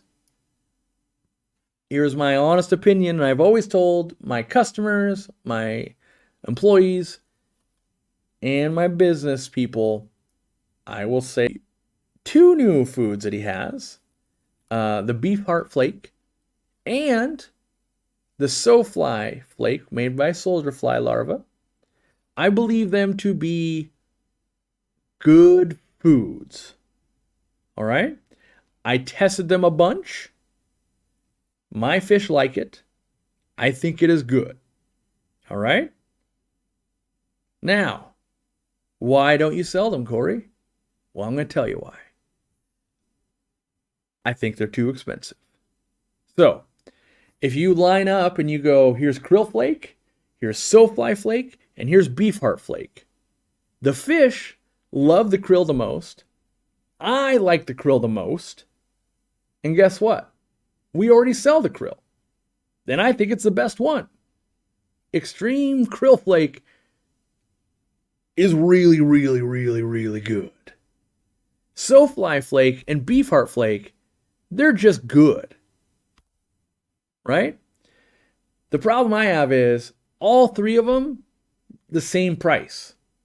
And when my fish will basically do backflips for the krill flake, and I get great coloration out of it, and I already sell it, and I already know and love it. And then there's these other 2 where I test them, and I'm like, they're not bad. They're just not backflip good. Now, through negotiations and everything over the past year, we're like, look, I can get behind this if it's a bit cheaper. And the problem is, to Andy's credit, Extreme's credit, the ingredients aren't cheaper. There are some things. The soldier fly flake is more sustainable in theory to the world. I like that aspect, right? Beef heart, you could make a case of like, hey, it's, better for discus and some other things, right? But it's not enough for me to turn the marketing I've done over the last few years to go, hey, instead of krill flake, we're now backing this flake. And so I think they're good. I think people are going to sell them. I think people are going to buy them. We're not doing that. So don't take that as I don't think they're good, because I do think they are good. Take it more like it doesn't make sense for us to market it and really educate about it and do all of that work when we have their sister product that we believe is better and already really sells well. So that's kind of, I like the products. I do. And if we could get the price point, I needed a good selling point. And I know a lot of you guys are probably here right now would be like, yeah, more sustainable food. That's good. Krill is not as sustainable. However, more people in the world care about price and that kind of stuff. And so, yeah, and it can change, right? Like this is just today. Maybe it comes out and it's like, wow, the food's $15 a container instead of 20. I evaluate it differently. I always, whenever I go out to eat and that kind of stuff, a cheeseburger or a taco in front of me, you eat it, and I always factor in the price. That's a pretty good taco. However, tacos are $30 each. It ain't that good. And a taco that's like, yeah, it's all right. They're $1 each. Have you ever been to Taco Tuesdays? You're going, $1 tacos. They don't have to be that good for me to eat a lot or eat. I was reading over here at Lights. For me to eat a lot of tacos. So I have to, well, I don't have to. My brain tells me I have to factor in the price. And so, yeah, I think it's a good food. I just want it to be a different price. I like the perspective of SoFly being sustainable. Yeah, me too. I like it too. There's always a million things to look at, and when there's any product, and so it just if krill flake didn't exist, I'd probably be selling the SoFly flake because it's pretty good. There's not a lot of people that make good flake foods, and they just happen to make 3 of them. But I still believe krill is the best. I still believe all of you should go broke and spend all of your money buying all of the krill flake because I think it's amazing. And I have great results, and my fish go bonkers for it. I still feed it a lot. I got to be honest. So, yeah. Yeah, but then again, I only get foods that co-op sells, so there you go. Yeah, it's a double-edged sword. It's, and truth be told, and I was very honest with Extreme and Andy about this too, is I think at some point it's going to make sense for Aquarium Co-op to eventually launch their own foods. We were already in the process of doing this a long time ago because we know they didn't sell freeze-dried, and we wanted to get a better value for people's money because I liked feeding freeze-dried. And we told them, we go, at some point, we're going to find the right manufacturer and the right food, and we're going to go, wow, this is either A, better than krill flake, which that's a real tall order, or B, this food is so incredibly economical and good, not backflip good, that it would make sense for us to sell. And we have not found that yet. And to be fair, we did test products with Extreme to try and make that. We were unsuccessful so far. So this isn't like just an overnight thing. You guys have been seeing it in the videos. I've been testing Extreme foods for a long time. We've been trying to make things happen. And when things line up, it's great and we will do it. So far, they're not lining up with us. Doesn't mean they're not, those aren't good products. They are good products. I've tested them thoroughly and they are good. They're just not where I want to take our customer base, really, is what it comes down to. So if you're an RPP store or you're, a fan right now, by all means, you want to try them out, do it. I've tested them. They're good. We're just not selling them. So I'm sure there'll be our retail partner stores that sell them. I know KG, not KG Tropicals, keepfishkeeping.com is selling them. They sent out a newsletter. I saw it. And so there are places to buy them, and give them a try.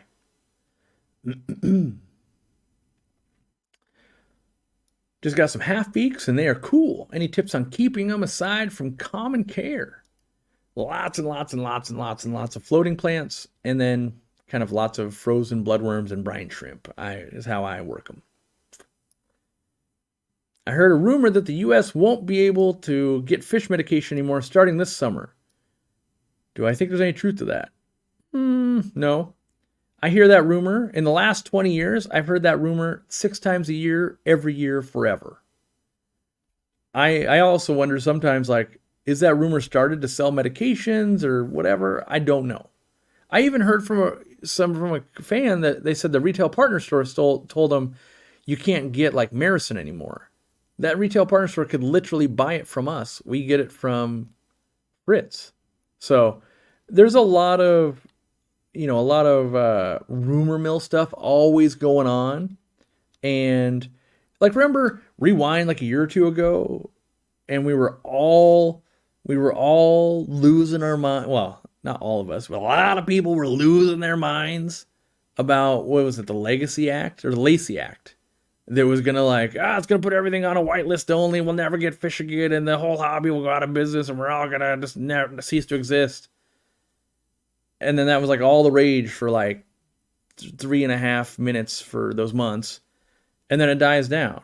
And people were like, Corey, how are you not rioting in the streets right now about it? And I kept telling people, because this same exact issue has been going on for the last 20 years. They've just put a different little name on it and advertised a little bit more. And there's always money to be made around controversy. Right? And so could I have made more money if I was like, yeah, I'm riding in the street. You better buy all the stuff today. You'll never be able to get it tomorrow. And then I come in tomorrow and I'm like, oh yeah, turns out they didn't do it. But, oh gosh, it's been 2 months. They're going to get rid of it all again. You better buy all my stuff. Now, it's not that I don't think it's important, because I do. But there are times when, you can make a difference and to get outraged and to do things. And, for all of the stuff that everybody did, in my opinion, it didn't really change a whole lot. So, do I think meds will be gone this summer? I don't. Could they? They could be banned tomorrow, right? We can't, as a society right now, we can't even figure out student loans or if we're going to ban TikTok or not every week, or it's going to be gone by Monday. And then it's like, that didn't pass. Like, the reality is I focus on things I have an impact on: my business, my employees, my aquariums, my dogs, my family, my wife.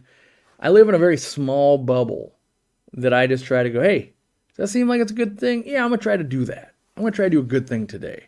And you guys hear me say all the time, I wake up and I just try to do a bunch of good things. Maybe I'll be successful, maybe I won't. Maybe I'll fail horribly, maybe I'll crash my car, knock on wood, who knows? But I'm going to try to do good things. And so I try to not buy into the hysteria as much as I can. I'm human like everybody else. And yes, maybe you will make all the change in the world tomorrow, and I hope you do. But I'm going to work on some different stuff. I can't fix all the things. I can fix a product here and there. I can maybe save a fish or two. I might be able to have a good relaxing day. Who knows? All of us will work on stuff. If I guarantee this, if everybody in the world is trying to do the best thing they can as they know to be true in their heart, the world will just be better for it. So, we all don't have to figure out how to cure cancer. Only one of us does. So we hope that some people are working on it and they'll fix it. Maybe I'll maybe I'll find the world's best thermos cooler thing. Not as important as curing cancer, but hey, I don't think I'm ever going to be able to cure cancer, so I'm going to work on fish stuff.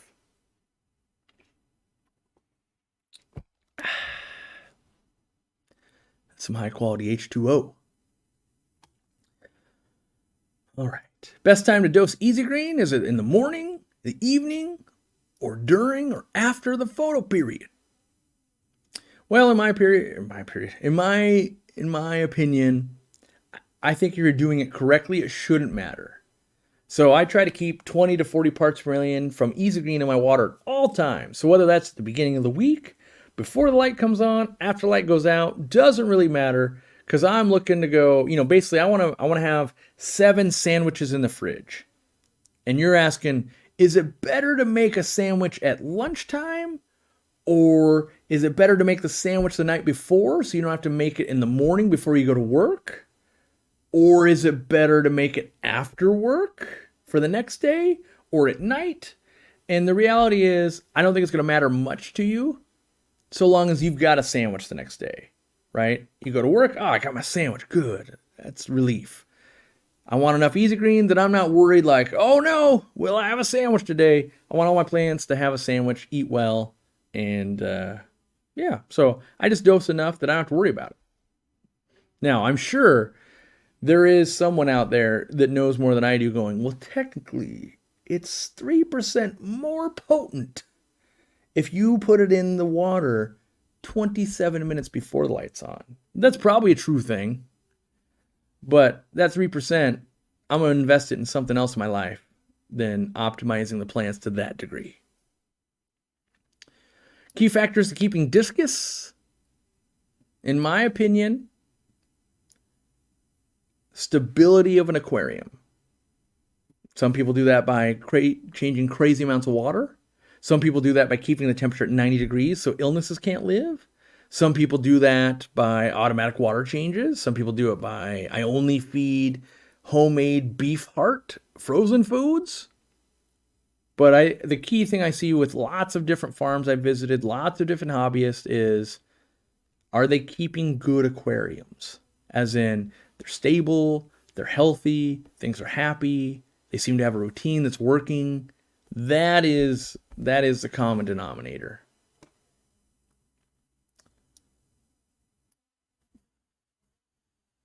All right. Fresh sandwich is much better than a soggy sandwich? I think that depends. I am a weirdo. I prefer foods to kind of marinate. So I kind of like it when you make a sandwich and you eat it the next day. I don't like my sandwiches super cold. I like them, dare I say it, like lukewarm. I think it's because I was conditioned when I was younger. Sandwiches at school. Now, I grew up on welfare and I was very poor, so I had free lunch. But in high school, I had a friend and he got the same like salami and provolone sandwich every single day, which probably sucked for him. But this sandwich and the way that his mom made it was delicious. So, a couple times a week probably, I'd be like, hey, what do you want? I'll trade you my lunch for that sandwich. That sandwich is really good. And just so happened that sandwich, by the time you get to lunchtime in high school, your ice pack is melting, it's kind of lukewarm. And that's kind of how I like my sandwiches. So, yeah. Like them little, like ain't nobody on the planet likes leftover lettuce. So let's get that out. There is a difference between fresh veggies and stuff like that on a sandwich and kind of like a meat and cheese and condiment only type sandwich. There are clear differences there. Ain't nobody want leftover lettuce. So much so that if I order a big sandwich, I know I'm not gonna eat it all. I will literally ask them like, hey, can I only get the veggies on half that? Look at me like I'm weirdo, but I know I don't want tomorrow's soggy tomatoes, onions, and lettuce. All right. A Subway sandwich with oil and vinegar left in the fridge is amazing. It soaks into the bread. Yeah. I stopped doing oil and vinegar a long time ago because I was tired of like wearing, like it always gets all over the bun. And you're just like, oh my gosh, it's such a mess. It tastes good, but the mess. I don't have enough time to clean up the mess. I got to go straight to work. Or normally I'm working while eating. So you end up getting like oil on the keyboard and then you're going, oh, good Lord, what have I done? All right. Where are we at? We got 30 minutes to go. Maybe this live stream will hold out and stop cutting out so much. Getting sick guppies in my heavily planted tank. The numbers are visibly reduced, and some are skinny with noticeable bent spines, male and female. Is it TB? What can I do? And will plants and equipment be safe to reuse? So what I would do if it was me personally, and I had this going on, I would probably put a little bit of minerals into the water, whether you use equilibrium or a little bit of aquarium salt, not aquarium salt, but like marine salt. Get some minerals in there just to make sure that we're providing all the minerals that guppies need, because planted tanks suck out the minerals of water. They go, hey, we need minerals too, and we want to grow, just like fish want to grow. I'd make sure I have good quality food going into them, right? And then I would also deworm them. I would use some Paracleanse. And I would let that run for like those changes I made for a month to 6 weeks and see if the new fry and that kind of stuff, if I don't stop the death and start getting them to thrive. Now, what a lot of people freak out about when they've got some fish dying, they'll try something and more fish will die. That happens all of the time. Sometimes the damage has been done. Like the things that got a bent spine, all that, they're going to die. So you're still going to have some deaths, even though if all the fish were doing great, right? There's still some that have damage. They're like, oh, there went one 2 weeks later, another one a week later, another and one a month later. But eventually you should see like, okay, now we've gotten through it all. Like, hey, the ones that were healthy have got healthier. And we've lost the ones that we were already going to lose. But I've stopped the cycle of, hey, I lose a guppy every 10 days like clockwork. And now you go, okay, yep. So you need a month or two to really see, did the positive changes I make in this aquarium, were they actually positive? Or did I solve the problem? Or it was like, I made it better, but maybe didn't solve it. It's like you could make a sandwich. We're going sandwich analogy today. And put on way better ingredients. You could still burn it. You could be toasting it and burn it, right? So you want to make sure you're attacking the right thing. Like if you got burnt bread coming out of the toasting machine, changing the ingredients the way they go in, they ain't gonna help that. So we got to make sure that we're trying to fix the right thing. So we might need to adjust the toaster settings. By the way, I hate having sandwiches toasted at any sub place. If I'm going toasted, it's got to be like a panini, like on a grill. None of this. Let me run it through the conveyor belt to just dry out your sandwich. I hate it. I nearly have a breakdown when I watch someone do it with like warm lettuce. Like what is wrong to you in your life that you think that's okay? Can we discuss Endlers versus Guppies? I got a few Endlers, and they are too cool looking. Yeah. Endlers are slightly different live bearer, still a Posilia. There's a lot of different color morphs and wild caught variants. And they tend to be slimmer bodied, and that color is much more natural. So they tend to be a hardier fish than a guppy, because a guppy, we've taken like an Endler and a wild guppy look very similar. But we took the guppies and we go, look, we can do all of these designer fish that look amazing. And then one day we realized, oh, we could do that with Endlers too. But there's still lots of wild form Endlers that come out of the wild that have cool, like the orange line and like the black bar Endlers and that kind of stuff. And so those still remain. I think they call them N-class Endlers. Those still remain. And they're very hardy and not highly inbred, whereas the guppies, any color under the rainbow and all of that, but they're not as hardy. So I do like guppies quite a bit. They can go colder temperatures, they can handle different pHs and all of that, which I do like, but, a good-looking guppy is hard to pass up. All right. Untoasted meatball sub for the win. Yes, I agree. Oof, meatloaf sandwiches, I also agree.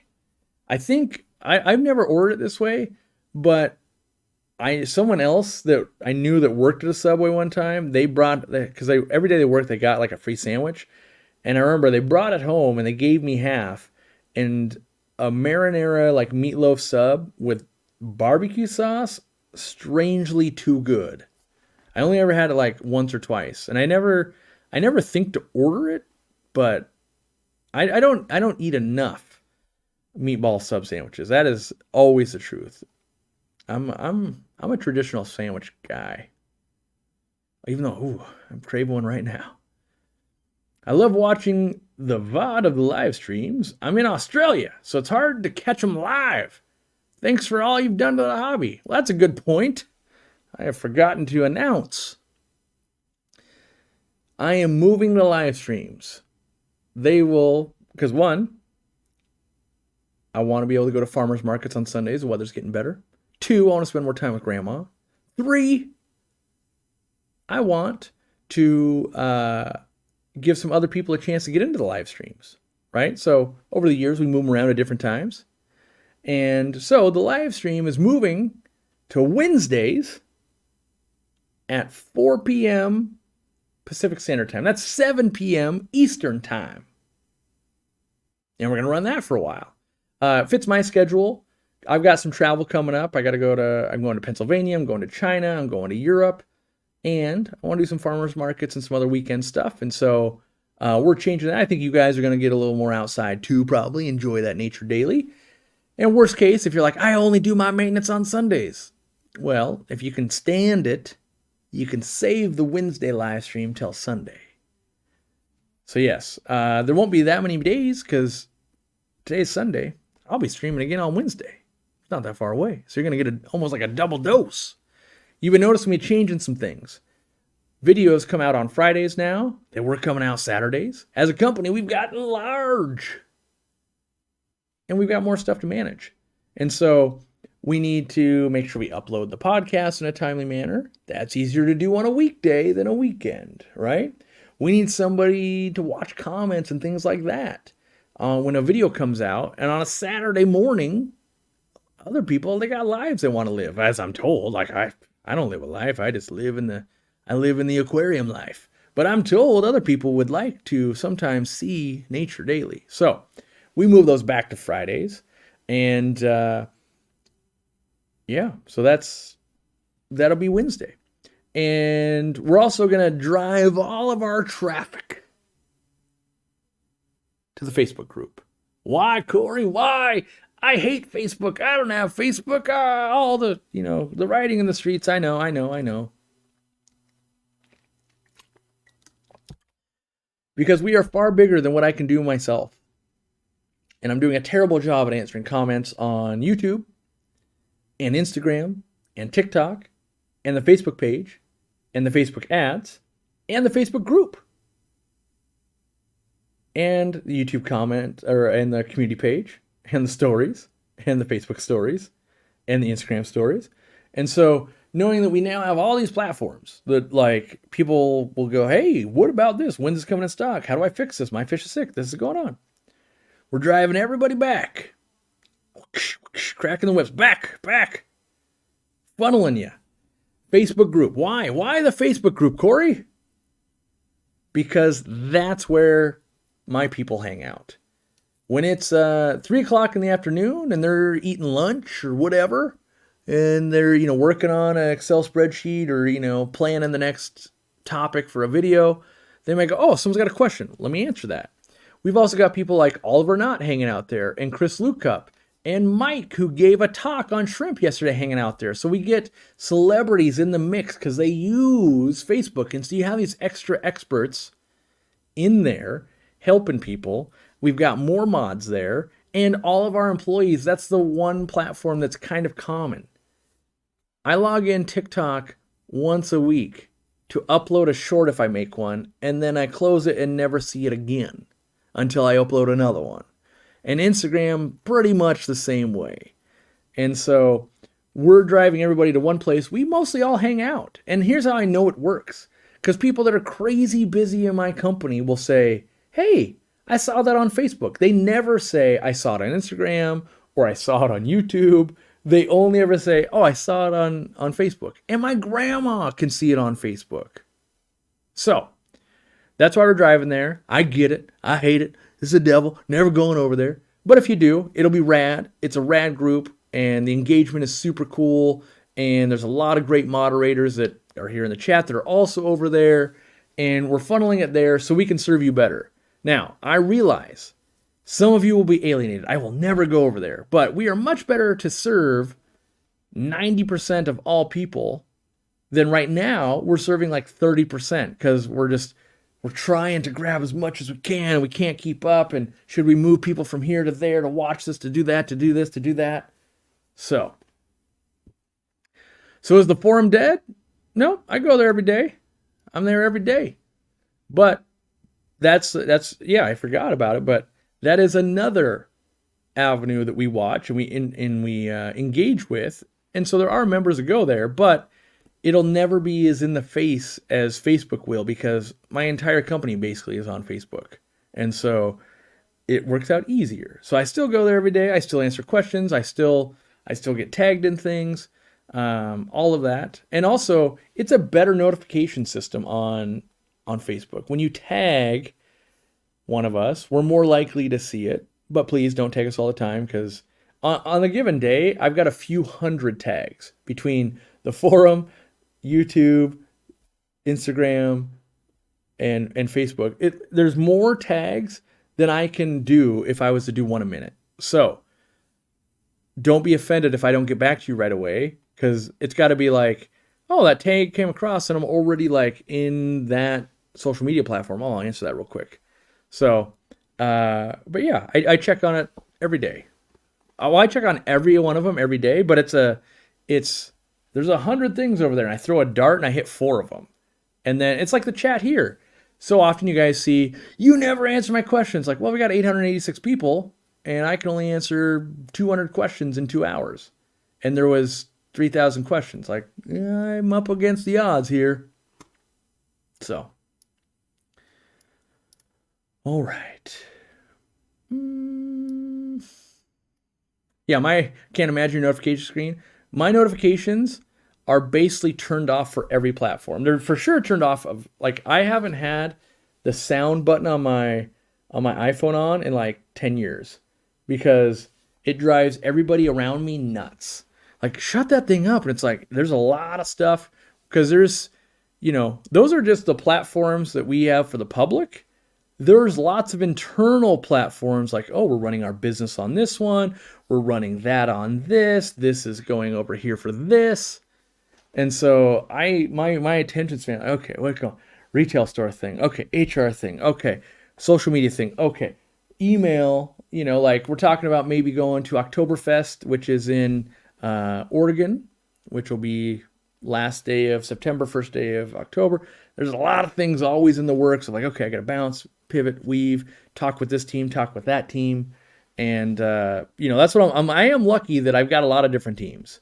So the way, our company's kind of structured is there's me at the top, then there's Randy as vice president, then there's Zenzo as a director, and then there's lots of managers like Candy and Brandon and Monica, and there's probably some I'm missing, and there's HR department and financial, and so it kind of, obviously goes down like that, and you get to teams, and I basically talk with Randy and Zenzo for the most part, and every once in a while I'll work with the other teams. Like right now I'm working with retail store team to import some shrimp and stuff like that we are been sold out on, Amano shrimp. So we're working on that. That'll be something I'll be working on later tonight, because we got to place the order tomorrow and give my expertise there, because I used to do that myself.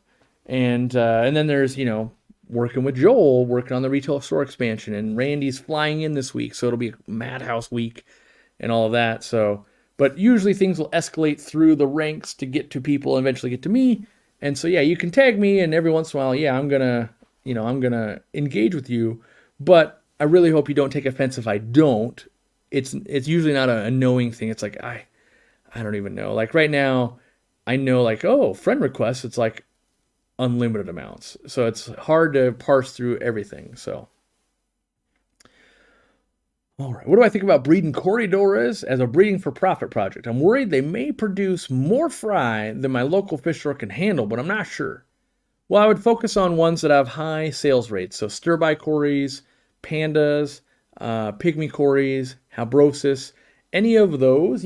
Any fish you can technically overbreed, but those in general, lots are selling, and they take a little while to grow out. So, yeah, like one of the reasons we're going to import is some wholesalers and stuff never brought their prices back down from COVID. They go, hey, people are willing, stores are willing to pay this. Let's just keep charging that. And like one of the corydoras, if we import it, now this is just a list cost. It doesn't include the fact that we take more risk when we import. We got to pay for the shipping and that kind of stuff. But one 1/4 the cost if we import them versus buying them from the source we normally buy. So that's where we're like, okay, well, we got to get back in. We were always intending to import and do more stuff once the expansion was open, but we're looking at this going, you know, these prices are just crazy. Like this, and I always feel guilty because it's like this fish should not be this expensive. And on the other side, all fish should be $1 billion because they're incredible creatures. We all get a bargain when we buy a fish, but in proportion, right? So like tacos are amazing. We know this. But once you say tacos are amazing at this price, then I evaluate and I go, well, tacos aren't $1 million amazing. They're not $100 amazing. Are they $10 amazing? Nope. One taco for $10, not amazing. Tacos at $5? Could be. 4, looking better. 3, okay. 2, 1. Same thing with fish. Like, oh, stir-fry corydoras is amazing. But is it amazing at $20? Not really. I'd take a corydoras barbatus for that, right? Is it amazing at $15? Like, I'd probably take an orange laser instead. Is it amazing at $12? Like, I think ours are like $12 or $13 right now. That's where I was like, whoa. Yeah, I don't think it's amazing for 12 or 13 when it's like, this is a fish I used to sell for 6, and then it was 7, then it was 8. And then I go, through COVID, we're at this? God, I got to research this. And then I found like, okay, if we take all the risk and we do our work, we should be able to get it back down, hopefully, to like $9.99. Stir-fry cory at $9.99. All right. That's like a $5 taco. Yeah, I like tacos. $5, it's a lot, but you know, there's inflation, there's all these things going on, and there's still like just finally we can go back to China. So what that does so many things that we don't even realize. Like the fact that as a tourist you couldn't go to China, you're just going, yeah, I didn't want to go anyway, like whatever. But the fact that there was no tourist flights meant that when we needed to import maybe that corydoras bred in China, shipping is $3,000. Used to be $700. So hopefully for the entire hobby, what we're going to see, domestic, or not domestic, but tourism flights and stuff start opening back up, shipping comes back down, we see cheaper fish. That's the hope, and plants and things like that. So, you know, everything is amazing. And if I could, you know, only have one fish tank and it cost me $10,000, I would save up and I would do it. It's amazing. But the fact that we can do it cheaper is even better. So I evaluate it based on, you know, I think all these animals are amazing and are worth everything because, you know, a bird or a squirrel or a snake, I can sit there and watch for an hour going, it's so weird. Why does it do that? And I put value in that. And fish provide that to me all the time. Now, am I happy when I can do it for $5 instead of $500? Yes, I think we all are. We can do more things. So, yeah. Do I have any advice on breeding corydoras as a breeding project? I've never done it at mass scale. I've bred like orange lasers and that kind of stuff when we sold them in the store, and it worked out okay, but not where I was like, okay, I produced, you know, 10,000 guppies this year and it made this much. It was more like, we sold 500 of the orange lasers I sold, and they were $15 each. It's good money, but you know, you can definitely, if you start Googling and researching how they're bred in farms, a lot of times they're in a 300-gallon vat. They use the styrofoam lids from shipping boxes, and they'll hang the mops from them, pretty long mops, and they'll have a big adult group of corydoras in there.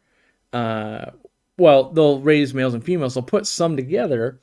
They float that thing. They let it, I can't remember exactly. I think it's like 4 days or something. They let it get filled with eggs. Then they take the whole lid with all the mops, they lift it up, and they go put it into a tote with no fish in it. And then they raise up that giant, you know, group of 1,000 corydoras. So when you learn all of that, you then go, well, how could I mini that system? Like, what if I was to do that in 20-gallon tanks or 40-gallon tanks or whatever you're going to do? You can go, well, I could take some styrofoam. I could take these spawning mops and make them long enough, and I could do this and I could do that. So, are corydoras $2 amazing? All day long. It's hard to find a corydora that's less than $2, and a lot of corydoras are pretty darn cool. Oh no, I have to admit it. The Duke. Have I cracked open my 3D printer yet? No.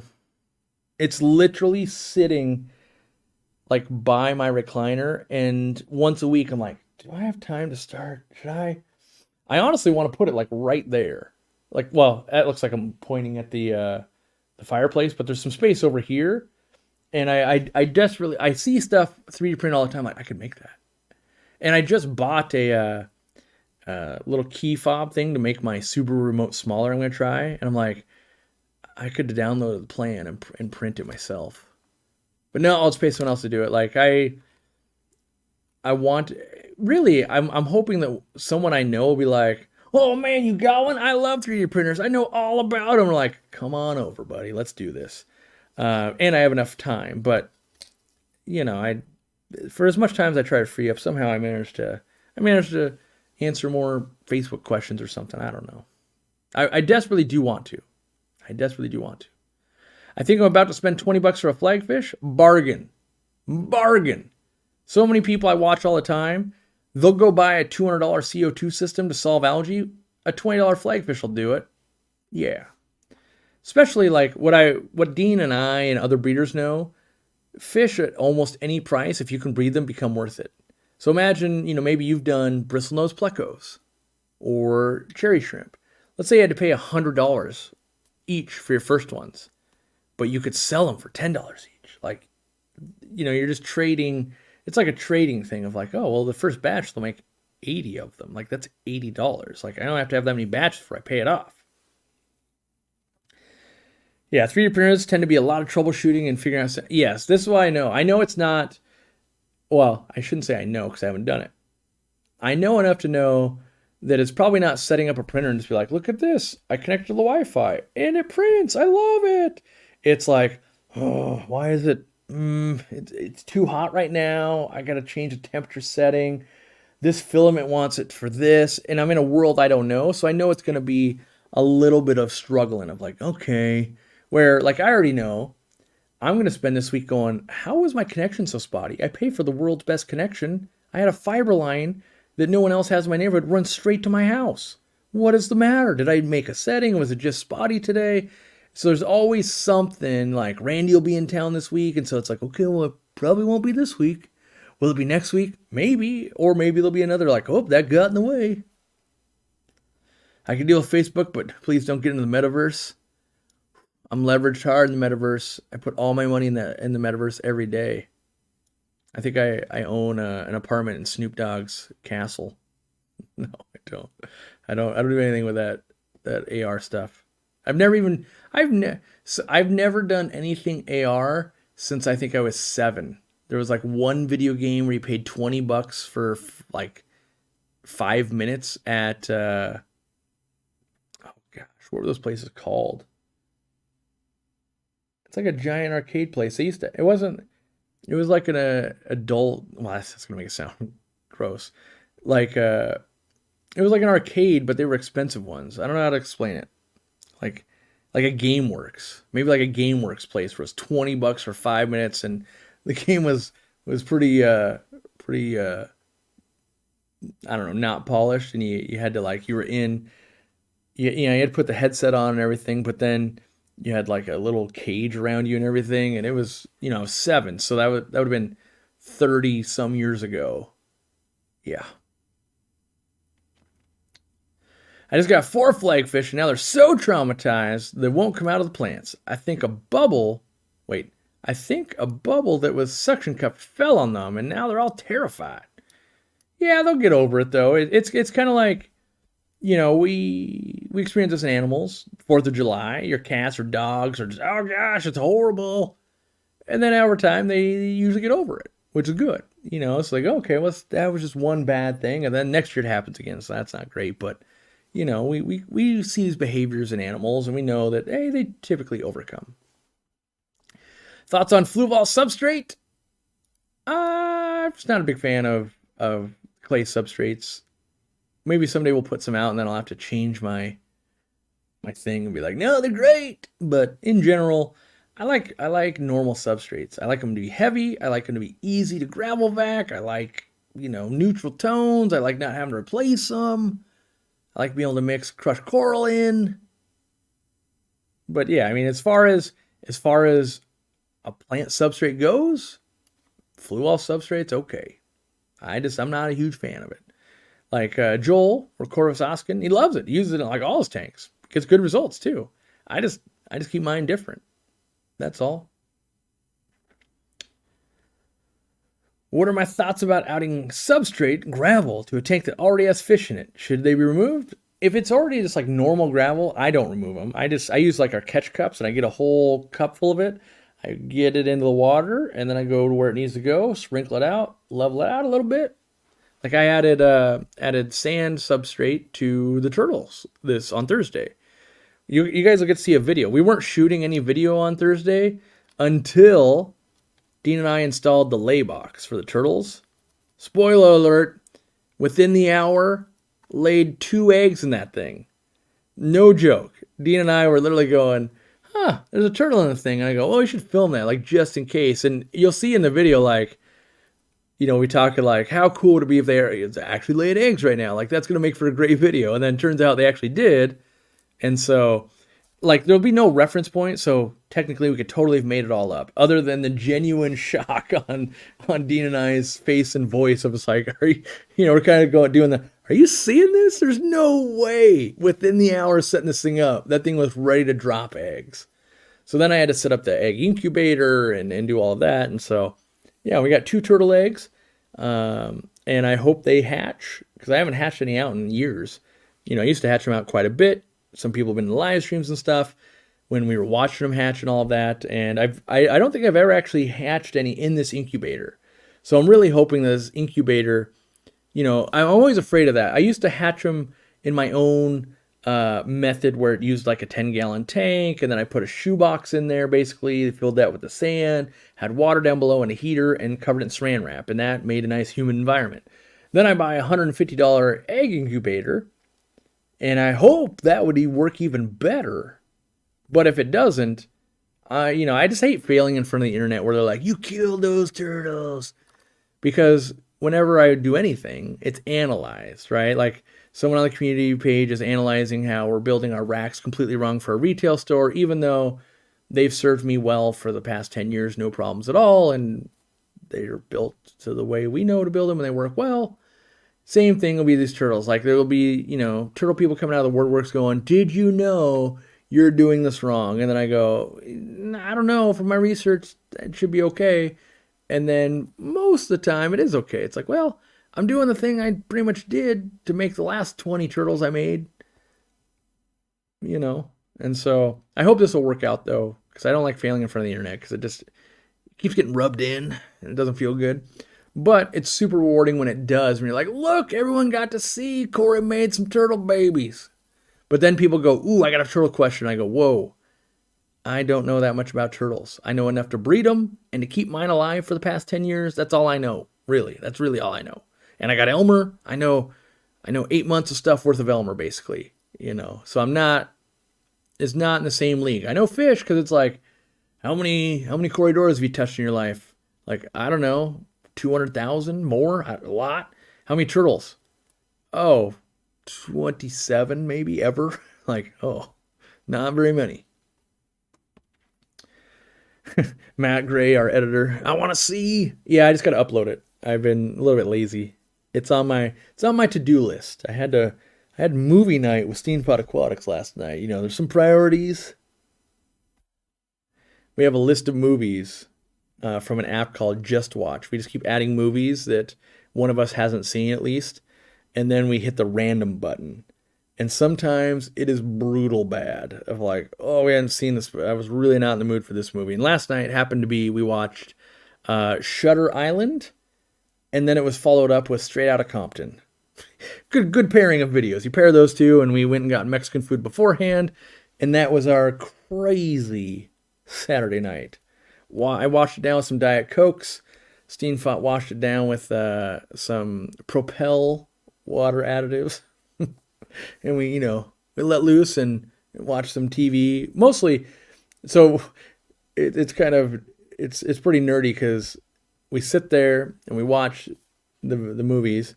Meanwhile, I'm like answering Facebook questions and stuff, and he's doing the same thing. So it's, I don't know.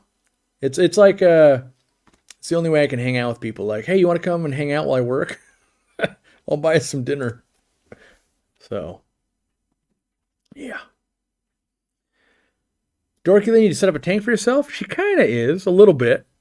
So, my wife, fairly busy in the stuff she does. She's doing a lot of like preparation for some Christmas charity stuff she was wanting to get involved in and that kind of stuff, and handles a lot of home stuff. We just got like a new propane tank, and we finally got our whole house generator put in. That's expensive. So we got that finally squared away, which handles the house, and I can run like an extension cord in an emergency over to the fish room. But she's keeping on track of a lot of the home stuff and everything. And the few times we've done like, this is solely your tank, you got to do all the maintenance, you got to do everything. She doesn't have the same level of passion and doesn't want to do the maintenance as much. She doesn't want to do it as often. So we've found over the years, I think, that it's a better hybrid approach. If I kind of do like the maintenance on it, she'll do the feeding on it, and she'll kind of pick out the fish and everything. And that's pretty enjoyable for both of us. So it's actually sitting there still. It's ready to film. I just need to go and film, but they're just I don't know. You got to hang out with me for a few days to be like, this is your life. Like, yeah, somehow every day there's another thing you would believe. There's no way you can have that many things pop up in a week, and so I got to wait until there's like, oh wow, there's literally, I don't have to, nothing I got to do today. Let's build the tank.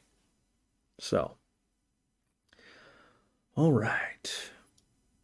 But yes, I mean, the Saturday night, like, so on Saturday morning, did the live stream watched the live stream, Mike and Shrimp, and I worked on my fish room. You guys saw pictures of it on Facebook, and I think just on Facebook, maybe on YouTube as well. I can't remember if I shared it there.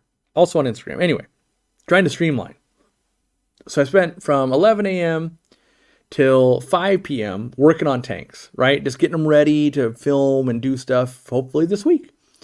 Then from there, I reinstalled one of the garage racks that had to come out to work on the panels and all that kind of stuff. They thought they were going to have to mount the generator transfer box to the right. Turns out they didn't, so we did all that work and cleaned the garage for nothing. Not nothing, because we're going to hopefully park our cars in there soon. So I set that back up. And then I had to do some paperwork and some other things, and make a decision like what flooring we're buying for the store. Then it was finally 5:30 p.m. Bob came over. We went and got dinner. But that's, that was my Saturday. So today, woke up, ate some breakfast, I had an egg omelet with garlic cheese and some Costco microwave bacon. Then I'm going to live stream, which I'm doing right now. We're ending it real soon. And then it's Grandma's house time. And then there's Monday. What are you doing Monday, Corey? Well, I got to work out with my trainer. And then the next appointment is getting my hair cut. And then the next appointment is a long, probably 5 or 6 hour meeting with Randy because he flew in. And they're like, well, what are you doing Tuesday, Corey? I don't know. Probably another list of things where, pretty busy. But hopefully like Thursday or something. Dean, I'm not working with Dean this Thursday. And so that might be slotted into, hey, I can set up an aquarium. Unless, Randy's in town, like, hey, I found this. Come help us figure this out. Then I do that.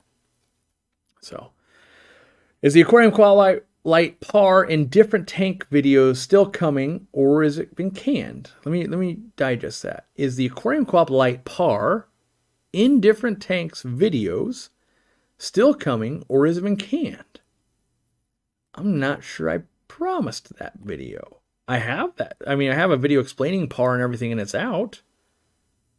I mean, we need to take measurements and build like a proper matrix of what par at what depth at what distance from the light, which is an insane amount of work that we haven't embarked on yet. I do know that I want to make a video showing how lighting is important and some tricks and tips and all of that kind of stuff. So I do still want to do that. But yeah. Candy says, my Monday is insane. yeah, one of the reasons I changed the live stream is I want to alleviate the excess on the Sunday Monday grind. So live streaming, a lot of times go, oh yeah, I have a meeting to place an order. They place an order today. Well, today it's like Sunday and Monday are the biggest days. So the weekend comes to an end. All our retail partner stores go, hey, I got to order a bunch of stuff. We sold a bunch. That all lands on Monday. And then a lot of people will place an order today and remember something later tonight and want to add that on. Candy will be doing that. And so by changing it to a Wednesday in the middle of the week is one of the slowest parts, at least for our retail store and our online. Basically, Tuesday, Wednesday, Thursday are much slower than the other 4 days, right? Fridays are paydays, Saturdays, busy at the retail store, Sundays, live stream and retail store day. Monday, I was so busy, forgot to pick up what I needed on Monday. I better do it, or on the weekend, I better do it on Monday. And then Tuesday, Wednesday, Thursday, like, okay. And it's not like it's way down, but, if it's, maybe Friday, Saturday, and Sunday are 120%. Monday's like 100%. And then Tuesday's 80%, Wednesday's 80%, Thursday's 80%, and then back to 120%. So moving stuff around, making it a little bit easier. Efficiency is really important in a company.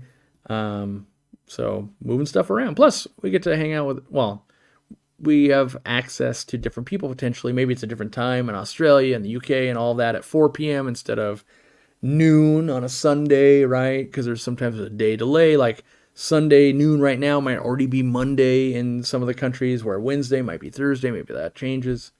So, all right. Well, I'm going to get ready. I don't hear any birds squawking, so I'm probably just going to drink some water and get ready to figure out what we're doing, what Grandma wants for dinner. And I'll go hang out with Grandma. And while I'm doing that, of course, I'll be answering, and reading and just taking it all in on the Facebook group. And I still check comments and stuff, but I want everybody to know, if you want to interact with us, if you have any problems with something you bought from us, email us directly. That's the quickest and easiest way. But if you're like, hey, my fish is doing a thing or something like that, in the group, there's so many experts that by the time I see it, you might have 30 replies, and I might go, ooh, there's the good one. A lot of times I'll like the good reply to give it a little bit more weight of like, I agree with this one, right? But, the group's up to like almost, I think it's 40,000 people, which there's only like 30,000 active in a given month.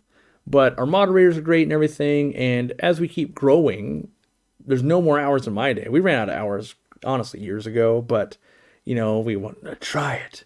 And, we're at a point where I want everybody to kind of, I want it so that maybe Candy doesn't have to do this on a Sunday, right? Because I'm not live. And then Sunday's a little more low key.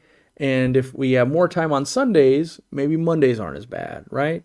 So if you have a problem with any of our stuff, email us at shipping@aquariumcoop.com. And one of our, we're hiring a customer service rep. Candy will be there. We'll get it taken care of. That is like, that notification system is on. Like, someone's on it. We've got business hours. We're on that. And then everything else, that's basically how the team works, is everyone focuses on, do we have a problem? Whether you're at retail store, whether you're online customer service, whether you're in the warehouse, whether you're any of these. Do we have a problem? Work on that. Is there no direct problem right now? Great. Interact in social media until we work on something else. And so right now we're taking our, basically everybody that would have that free time, we're directing them that Facebook group. So you might see people you haven't seen before, like, oh, there's Irene. Hey, there's Lizzie. Hey, everyone's pretty much got Facebook. And so you'll even see Randy chime in with stuff and, from his tanks and that kind of stuff. And Dean's on there, and Chris Lukup's been really active the last couple weeks, really. And Oliver Knott's been around. And so, as this thing grows, it's going to get bigger and bigger, and it's something you can kind of come and go, and the algorithm works differently. You can actually say you want all the notifications. One of the biggest things you can do, by the way, when you join the group, there's some rules and stuff, but one of the biggest things you can do, at least on Facebook, is go over to my personal profile and follow me there. By following me there, because I own the group, it'll bring more of the group stuff into your feed. And then also when I find stuff that I think is very important, I share it on my personal profile. So we might have 100 announcements a week. I'm lucky if I share 2 things a month. But if you're following me on my personal profile, you'll get what I consider to be important. And maybe you think that's important too. And if you don't, that's fine as well. But, you know, there's way more people that want to be my friends than I can have friends. So my friends are just business associates and friends. But you can follow me, and I have a lot of stuff that gets open to everybody. So you can see, you know, if I adopt a dog or something, you'll see it. If I go on vacation, you'll see it. But if also, you know, if you didn't watch Zenzo's video yesterday, which I think is the best video that's been in a long time for any of our channels, really, it really brought together, I think, all the elements of the hobby. And we were lucky to be a part of it, but the fact that there's fans, there's brand new store owners, there was a great story about, a YouTuber that does reptiles and stuff. And I would say the name, but, well, I think it's Bionic Benny, but if it's slightly different, my apologies. I just learned about him, actually. And JJ Aquariums, retail partner store. We're the manufacturer. Zenzo was there as an influencer. And so, like, you marinate all of these things, and we're involved in it. Oh, and there was a club. There was the local club there, and they were doing auction stuff, too.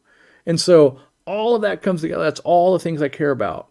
Local stores, fans/customers, my employees, right? A great story from Bionic Benny, brand new retail mom and pop store, the club, all of these things that you see on our website, like, oh, we have the local fish store finder, we have the local club finder, right? We have the different social media stuff we do. I just thought it was really good, and it really brought it together.